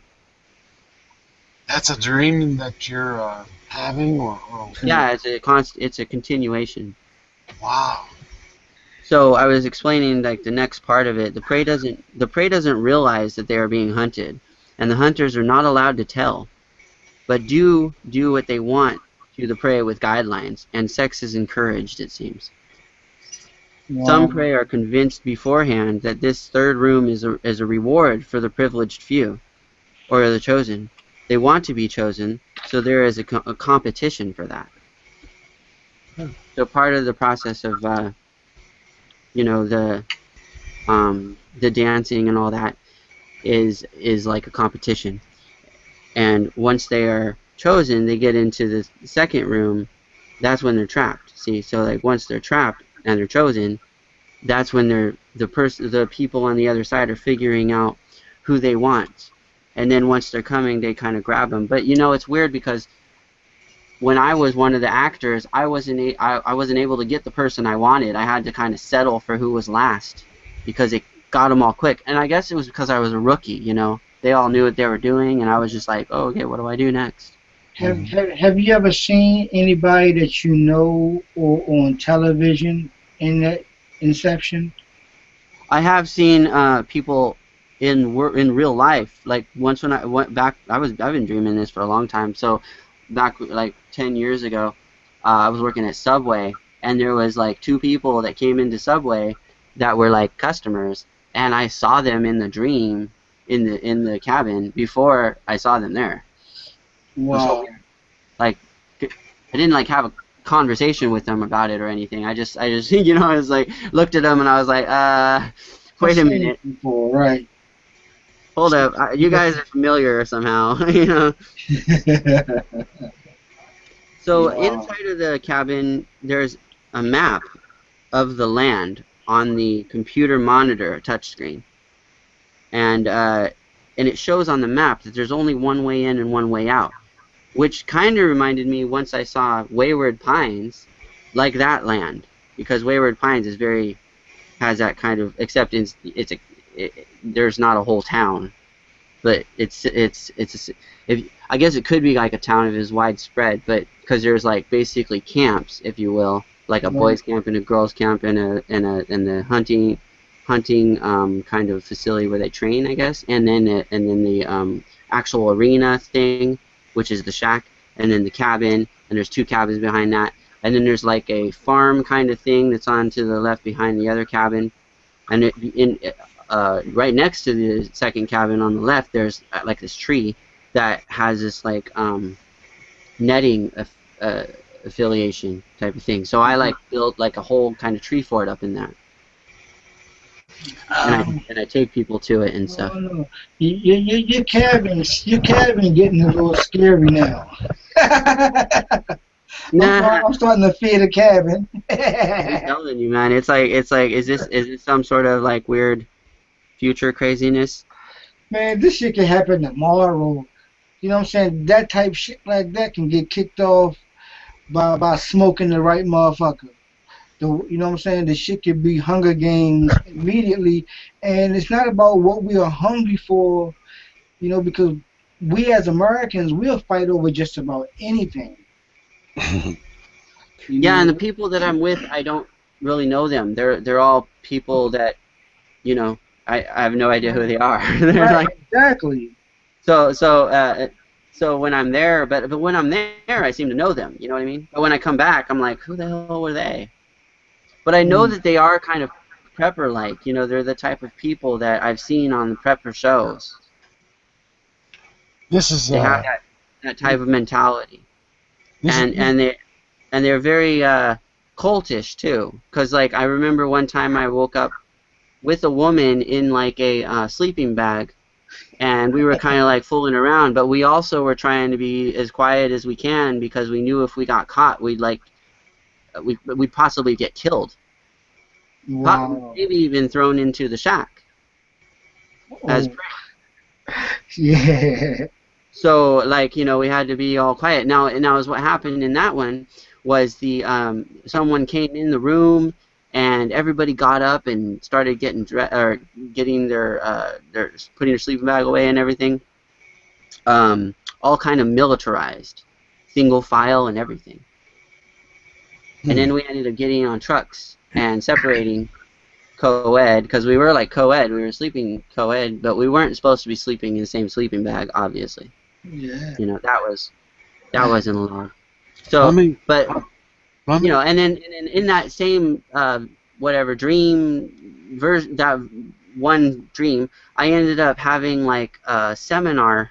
When I got to the cabin, I ended up having to stand in line to a seminar, and in the other room where the seminar was occurring, you can hear what was being said to the other people, and they kind of like brought us in like groups of 20 or something like that, and so I like was with a group of 20 people waiting to go in a line, and what I heard was in the other room was something about whether or not they would sacrifice a little girl for to save like 1 million people, something like that. Hell yeah. And and it was like asking you if you would do it, like, you know, specifically not me, but like in the other room they were asking that person and stuff. So I was basically going in there for the next, and essentially they were bringing everybody up because I could kind of see it through the door. They were bringing everybody up on the stage and asking them these questions, kind of going through this weird kind of questionnaire about loyalty, I think, you know. And it was very weird and hypnotic, if you will. When I woke up, I was like, "What?" You know, like, what the hell? What do you mean, like, sacrifice a little girl? That's crazy. And in my mind, I'm like, no, I wouldn't do that. So, you know, death is death in my perception. Doesn't matter. You can't. Like, that's why I wouldn't want to be a president. You know, like, I wouldn't want to make those decisions of taking out. You gotta go. You gotta go. You know what I'm saying? Hey, Fear Porn. That's not my job.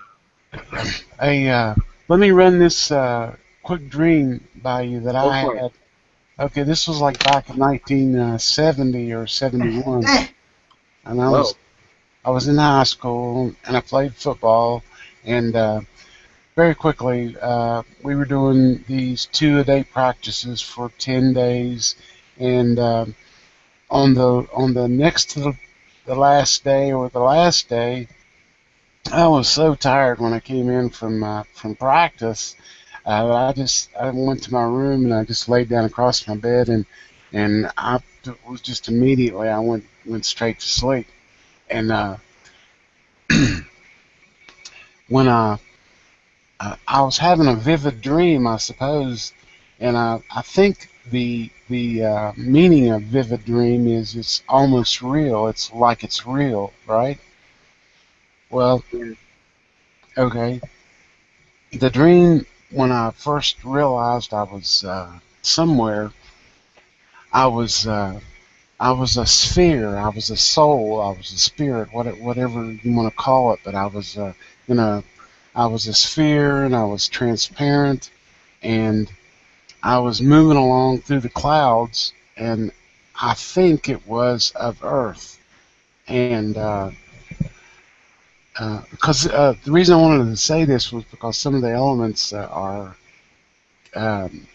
similar to your dream that you're having, but I've only had this dream one time.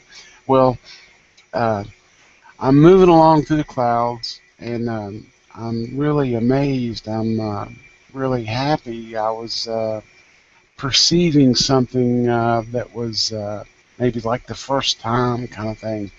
And so all of a sudden, another individual came up beside of me, and he was in the same spiritual shape that I was in. He was a sphere, and I perceived that it was a male, and I don't know why, because there was no sexual, orientation of any kind. It just seemed like it was a male. And so he ran this proposal past me that if I wanted to participate in an experiment or something or other, I don't remember exactly how he worded it. It's been a long time ago, right? But I agreed, and then he moved a little bit closer to me, and he whispered something, and for the life of me, I cannot remember what it was that he said. But then it went back to a regular conversation.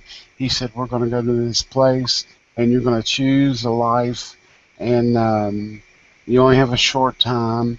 And then all of a sudden, there was now you got to remember, we're in the clouds, we're in the atmosphere, and there's a house that appears. And it's a white house, and it has black shutters on a black roof. And we came up to the house, and then just like automatically we popped right inside.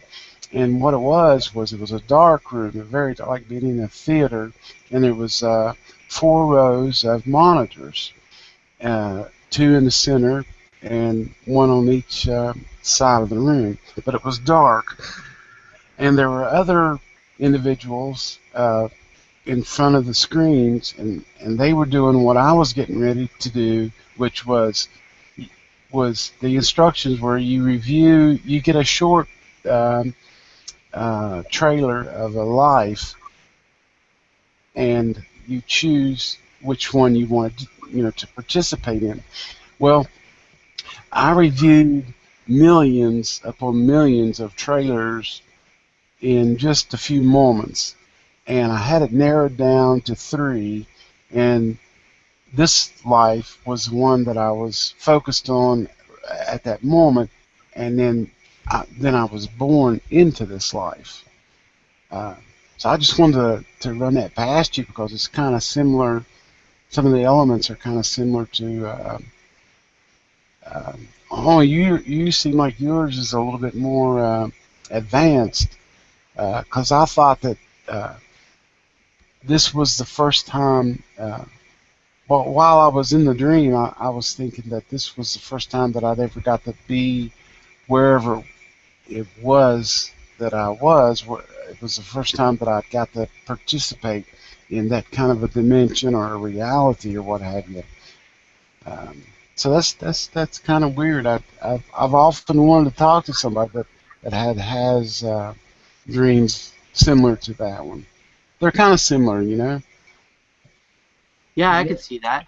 And to add to that, there when you were talking about it, other things came to mind.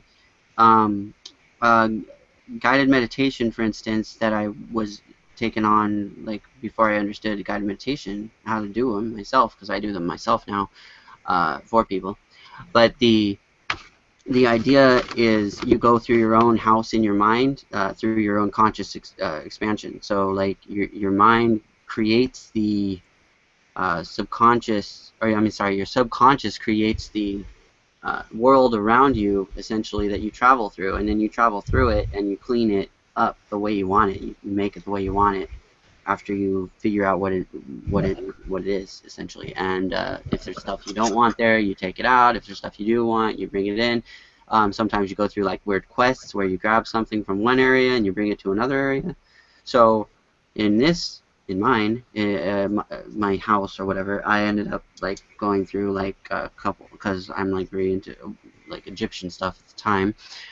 It was like 3 pyramids. My house was like 3 pyramids, but you had to go through one to get to the other 2, and the when I was finally in the other one, I ended up coming across like some sort of like boat, I guess, if you will, and the person in the boat was Anubis, because that's who I resonated with as my guide at the time, my spirit guide.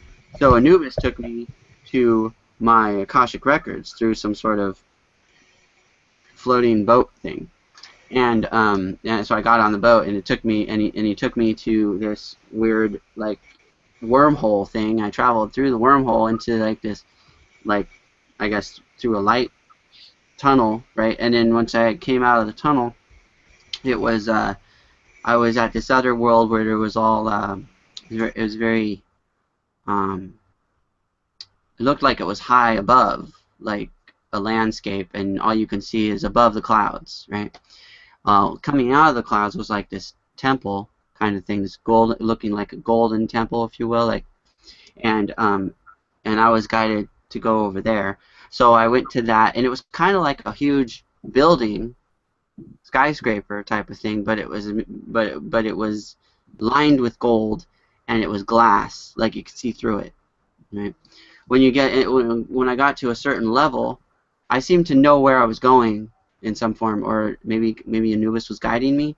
But when I got to a certain level, I was able to go through a hallway, and through the hallway there was like some sort of things on the walls, kind of like a holographic representation of files, if you will, I guess.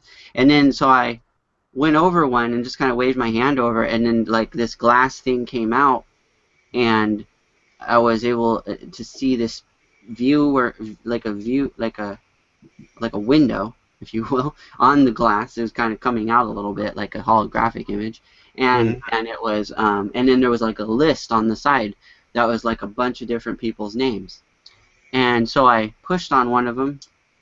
It was like all touch screen, and I like pushed on like one of the names, and then it showed me on the viewing screen that person's life backwards. It was like playing it backwards, from death to birth. And sometimes I would end up seeing it in between, like I guess between reincarnation or whatever. Well, doing that over a couple of times, I looked at over like about 10 different lives, and you'd see them go really fast, you know. I started realizing that was me. It was my own. I was looking at my own soul and all that it's downloaded over time. Yeah. And I was like, this is kind of like my hard drive, if you will. They call it in Hindu culture Akashic records, right? Yeah. So I was able to see several lives of myself through seeing my Akashic records. Now, the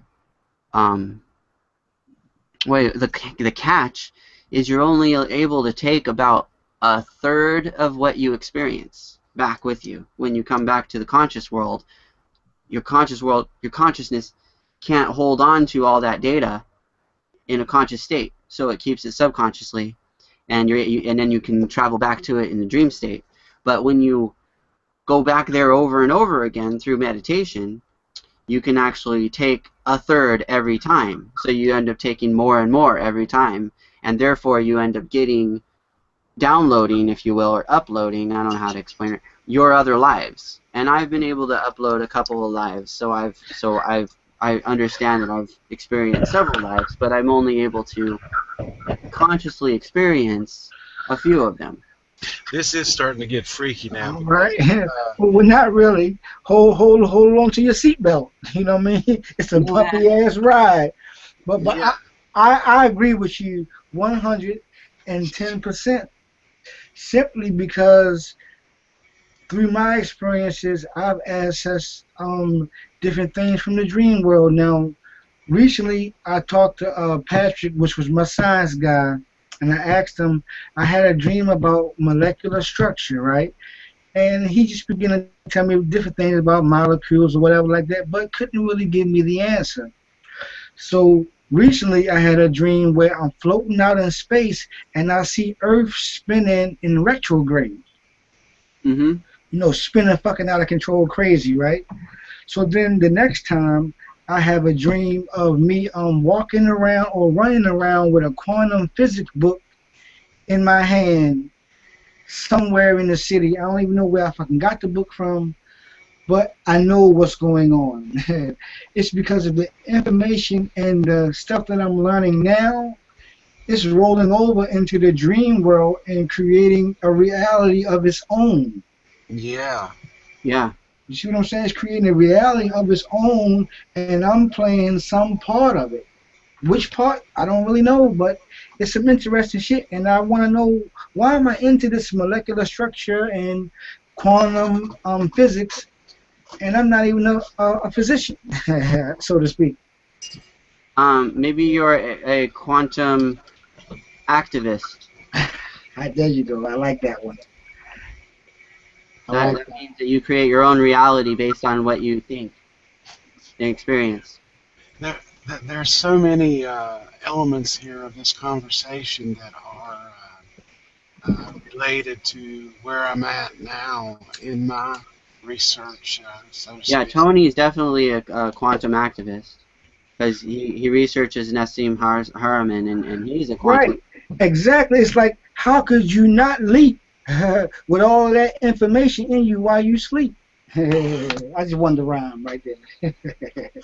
Yeah. But yeah, you know, how could you avoid the inevitable when you are endrafting yourself with so much high level intellect? Information. Yeah. I mean, eventually, you just may end up splitting the body because you can't contain it all. Well, yeah. In this mind that I have, if and I'm certain I have lived past lives now. And I kind of come to that conclusion in the last few weeks. Your mind couldn't contain all the information of several hundred or thousands or millions of lives that you had lived in the past. It'd be too much for us. Right. But we always have access to it through the meditation situation. Mm. But there again, I think you've got to go through the steps um, of learning how to meditate to where you can do it yourself. A self-guided meditation, I've never heard of that before. Um, This is interesting. Listen to this real quick. Intuitive abilities unique to the subconscious mind are often active during the sleep state, and we consciously recall them as dreams. Remembering dreams gives you access to your soul and its capabilities. Understanding the language of your soul speaks enables you to receive the full meaning of its communication. Interpreting those meanings brings timeless wisdom and newfound awareness to your waking mind, relieving fears and promoting growth and well-being. In this way, you learn the difference between conscious thinking and subconscious thinking. The more familiar you become, the more respect you build for the amazing workings of the human mind, the more you understand these two parts of the mind, and the more freedom you have to tap and develop your full potential. That is the truth. and what is your full potential? It's to be limitless. Yeah. Basically, Could that you be you're more unbelievable, specific? you know? Could you be more specific? I think that the representation of being a quantum activist is taking your dreams into reality. Yeah. Making it all real for you. Yeah, but only the good parts. Like basically you can play it out in your dream, and you can see how it, almost like a simulation. I think we have the ability to run simulations in our That's it. mind before they happen to see how it plays out using kind of algorithm perception of how our mind works. Right. And then we play it out in a dream to see what happens. And then if it's good, then we try to play it out in real life. Because this is a holographic reality. Would that be a fair point? Yeah. Yeah. Well, I mean, there's speculation on that, To but the it's dreams. possible. I mean, if you go by what the quantum mechanics people are saying, then yeah, their perception is that it all comes from the field. Yep. One big field of science. Yeah, well, I think that same is bringing the uh, the, the micro together with the macro. That's what I was saying earlier. Micro, macro. Oh, it's something to deal with. Yeah, and if I'm understanding him correctly, we are the focal point between the translation of the macro to micro. We constantly are feeding information into the dream state, the subconscious, into the um, event horizon, to use one of his terms. Um, um, so that's why all the information is there. We have the ability to access that information.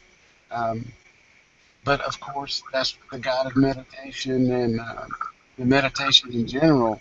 Um, Somehow or other, um, when I asked a while ago about what is the uh, what is the final outcome of our situation, our souls, is to be able to access those informations and lead other persons, souls, um, in that direction. Does that make sense? Yeah. That's got to be one of the ultimate goals is to help guide others through this path of confusion to the truth. Yeah, because in Africa, man, I mean, they've got I don't know how many Pretty hundred. interesting. Well, Well, I was just referring to A. Will talking about his dream. It helped him out about a house. Hmm. Oh, you got a side chat going on or something? I mean, it's not in the side. It's not in the side chat. It's somewhere else. It's in the actual chat, the live chat. Oh, in Google Plus. No, No, YouTube. on YouTube. Okay, I just was gonna go check it out. Yeah, this is so interesting, man. I'm blown away, man. That we're even talking about this. To read a little bit more, this will add to our discussion.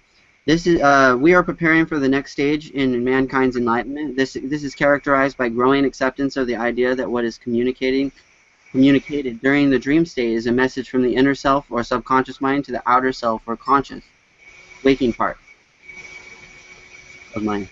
As we discussed before, dreams, once interpreted, will always tell you the state of your conscious awareness. Dreams put us in touch with the greater self. They can be healing or entertainingly adventurous. Dreams will tell the dreamer about his health, mentally, emotionally, physically, and spiritually. Dreams aid us in problem solving and promote creativity. They entertain us with different perspectives of ourselves and how we see our world. They can offer glimpses of our probable futures, which is what I was talking about earlier. Dreams stimulate conscious awareness of what is beyond the physical and give us a glimpse into many worlds inside ourselves. They remind us of a common ancestry and an inkling that somewhere, somehow, we come from a common source and share a common language. Dreams are an integral part of the curriculum offered in our own individual night school courses. Mhm. Yeah, because pretty much in your dream, you could be who you want to Ah, be. shit. I've lost my audio. You know, because I I'm was gonna wondering. jump out. I'm gonna hang up and then I'm gonna come back in. Okay, Phil Boy? I've lost my audio. Sound like it was good to me. Know what you're saying, Eric? Oh shit, I forgot. Well, yeah, I was saying in the dream world, you can pretty much be who you want to be. Because I'm wondering, okay, if I'm seeing the Earth in outer space, I must be some kind of astronaut. I must have on a spacesuit, you know. So it's like over there, I'm somebody else, right? There's not necessarily logic in dreams sometimes. Sometimes there is, you have physical awareness of logic perspectives like how gravity is or whatever, things like basically physics in your dream, you know. And then other times it's like quantum. Right. So it just kind of depends on you. If you're lucid, you can control it better. But sometimes even being lucid, what I've found is like you can't control your surroundings. You can just control yourself in the dream. Sometimes you have to still play out the dream even though you're lucid before you can wake up. Right. And I No think doubt. that's because of the message aspect. The dream's trying to tell you something. When you're lucid, you're able to get the message a lot better than when you're in the dream state, and then you have to go through the dream as the dream, kind of part of it, right? Instead of being the observer and observing the dream from the outside, which is what happens when you're lucid. Right. You right about that. Because I'm still wondering who was them girls in the limousine. Because I laid down one time, I was like, I don't want to astral travel or go to sleep. I just want to lay here and meditate a few minutes. Next thing I know, I'm jumping in the limousine with like 3 girls and a baby. So I'm wondering who are them people and whose child is that? I am childless as a person right now. I don't have any kids, but I'm wondering, could that be my family? Could that be my child in the dream world? You know, Possibly. That's possibly. interesting. Or maybe it's your future family. Right. 3 women and a 3 women and a baby. Sound good right now, right? And a limousine. So I must Well, have money. like I said, they have whatever your dreams kind of play out your fantasies in life to see if it's a simulation in a sense of whether or not it'll work out. And when you experience it in such a way that sometimes you can't experience in life, your dream will like fulfill that for you, so you can go through the emotions, if you will. Right. Because you do still, I've noticed this, when you're in a dream, you still experience emotions. Yeah. You know. Yeah. I will tell you one truth though. I think I experience emotions more so when I'm in a dream, because I don't really experience emotions that much when I'm in my waking life. Yeah. I guess I could tell one truth, right? I was in a relationship with somebody, and I kept having this dream. Well, yeah, maybe I had a dream a couple of times, but the faces were different, and it was this bearded guy, right? And he was always next to me, next to my girl. He was like always in, either he was in the bed with us, or he was always sitting down on the couch next to us. And I was always wondering, who is this guy that's in our relationship, right? So then I come to terms. I finally asked her. I'm just like, could you be married? Could it be somebody else? And then they finally came out and said, well, yeah, I'm married. So I'm just thinking, okay, in some cases, the dream world will show you what's going on with your shit right now, you know. Yeah. And that's exactly what that was. It was like she married, and you can't really be with her like you thinking you are. That's why you having dreams of this other dude sitting in between y'all or laying in between y'all. Yeah, it's metaphoric. Yep. So yeah, I ain't trying to say I'm special or nothing like that, but yeah, I be dealing with some shit sometimes. But we are special.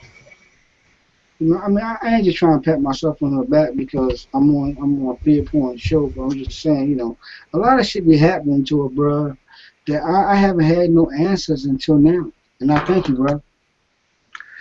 You have shined a light on my understanding For sure. because my life was fucked up about an hour ago. Before I got on this show, and I say everything was fucking up, bruh. Everything was but shit been fucked up. It's like I've been trying to make all these different moves, and it's like ain't nothing working.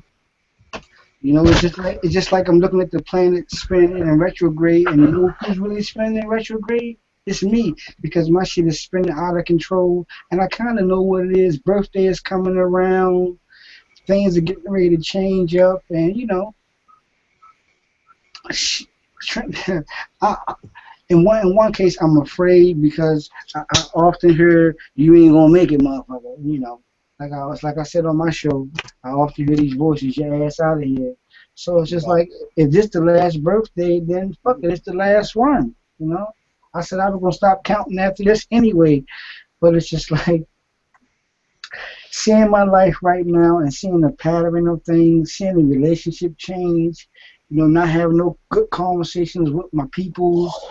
And it's just like shit is just like seem like it's at its end. It's like the system that I'm running right now is running its course and it's almost over with, and I'm about to jump into some new shit and I don't know what it is. Hey, I'm gonna end this broadcast soon. I want to get a couple more these readings out before I end.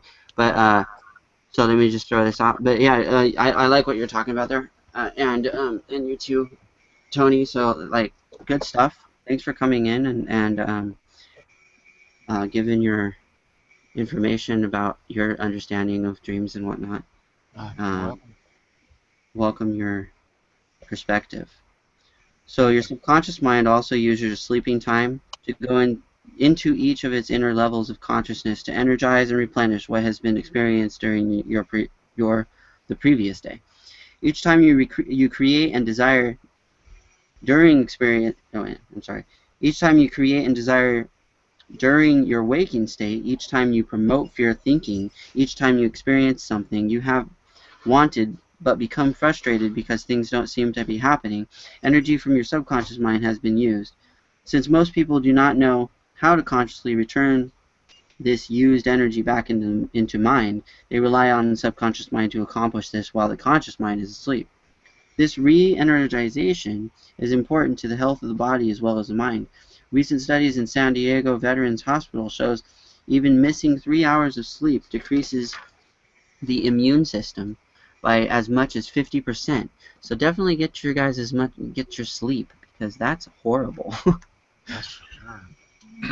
This type of change makes the physical body more susceptible to viral diseases. Through the sleep research performed at universities throughout the world, an interesting fact has once again gained the attention of reasoning man. When the average man is prohibited from sleeping for extended periods of time, there are marked effects which take place in his ability to function during the waking state. Initially, emotions flare more easily. The individual becomes becomes irritable and angers readily. If the sleep deprivation continues past several sleep cycles, concentration abilities are lost, coordination decreases, bodily systems become impaired, and eventually the person experiences stages of what would culminate into physical death. This is what occurs when the mind's energy is continuously used and not returned or replenished. Your subconscious mind performs a vital function in maintaining your ability to continue to experience physical life while your conscious mind sleeps. So there you go. Yeah, I just wanted to get that out so you understand. You do need to sleep. If you don't sleep, you can die. Fear porn. Yo. Do you know Ed Brooks? Huh? Do you know Ed Brooks? Yeah. He couldn't come in today. He was going to come in, but he said he had to sleep. Yeah, and that's because we're going to do a hangout later on tonight. I just, well, I was just wondering, are you going to be available later on this evening, or you got to go to work or something? I'm off today, so I should be available. If I can't, if there's like people around me, I'll just mute out and listen to you guys, and every once in a while I'll say something, But yeah, definitely invite me. Yeah, you too, Eric. I was just noticing in the chat here for this one, Ed is on there, and it looks like he calls you Keith. Yeah, that's yeah. Okay. Yeah, so he's got to go, and he had to get some sleep. He had a dentist appointment this morning. So around 8 o'clock my time, which is in a couple of hours, I don't know what you guys' time zones are for sure, but I'll throw you an invite then once I get a hold of Ed. And if you're available, because this is the subject that we were going to be doing, is about consciousness and that kind of stuff. Cool. I'm just sounds good. I'm down. all right. What about you, Eric? You off tonight, or Uh, you're in California, right? I wish I was in California. Baltimore. You're in I'm Baltimore. in California. Yeah. Okay. But yeah, I'll probably try to be available. Yeah, man, put me down for it because I ain't got to be nowhere to like 9:30. So yeah, put me down for it, man. I don't mind listening in. All right. Will do. We'll see if we can get. It don't take a lot of time to get good information and good conversation going. Anyway, a lot of good information can be exchanged in a short time.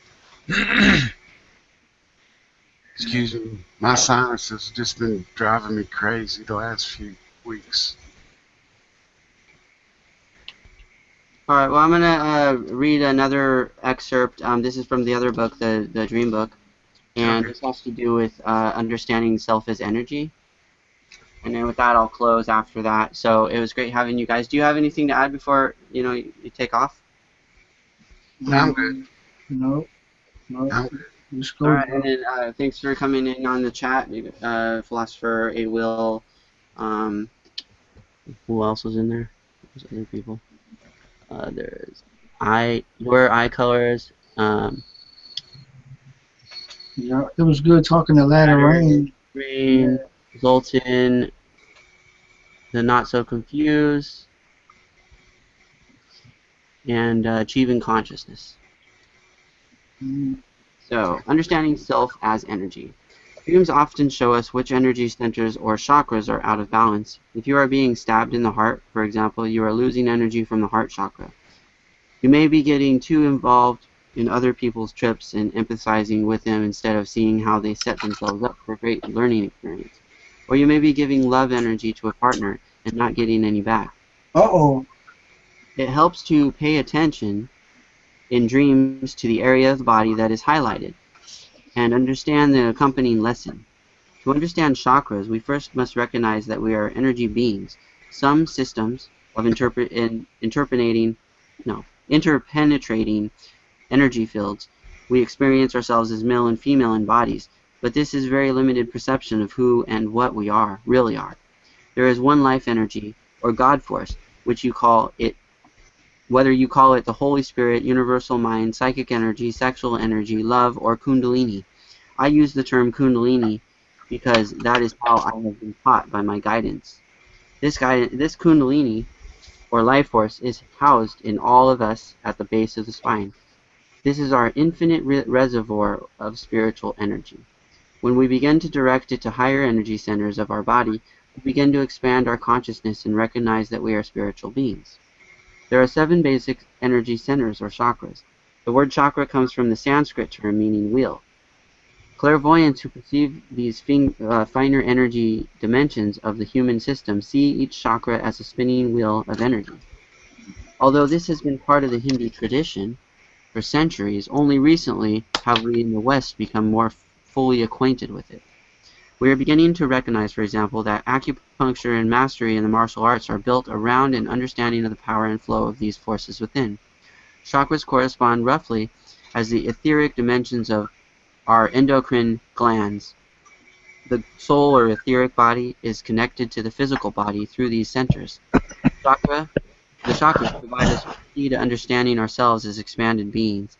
The centers are located in the base of the spine, sexual organs, solar plexus, heart, throat, between the eyebrows, third eye, and the crown of the head. There are many focal points of energy within the human system, but these are the major ones. Each chakra represents a way of understanding ourselves in the world, a way of perceiving reality. If we suppress or block energy at any of these levels, disease will manifest itself in the corresponding area of the body. Different diseases will manifest themselves as a result of blockage in any given chakra depending on an individual's mental and physical makeup. Also, if energy is too wide open, disease may result, for we will not have control over the amount of energy flowing through it. Our health depends on a dynamic balance of energy among all the chakras, plus a balance of the male and female polarities within. We must learn how to awaken and direct energy through our systems to maintain maximum health and well-being.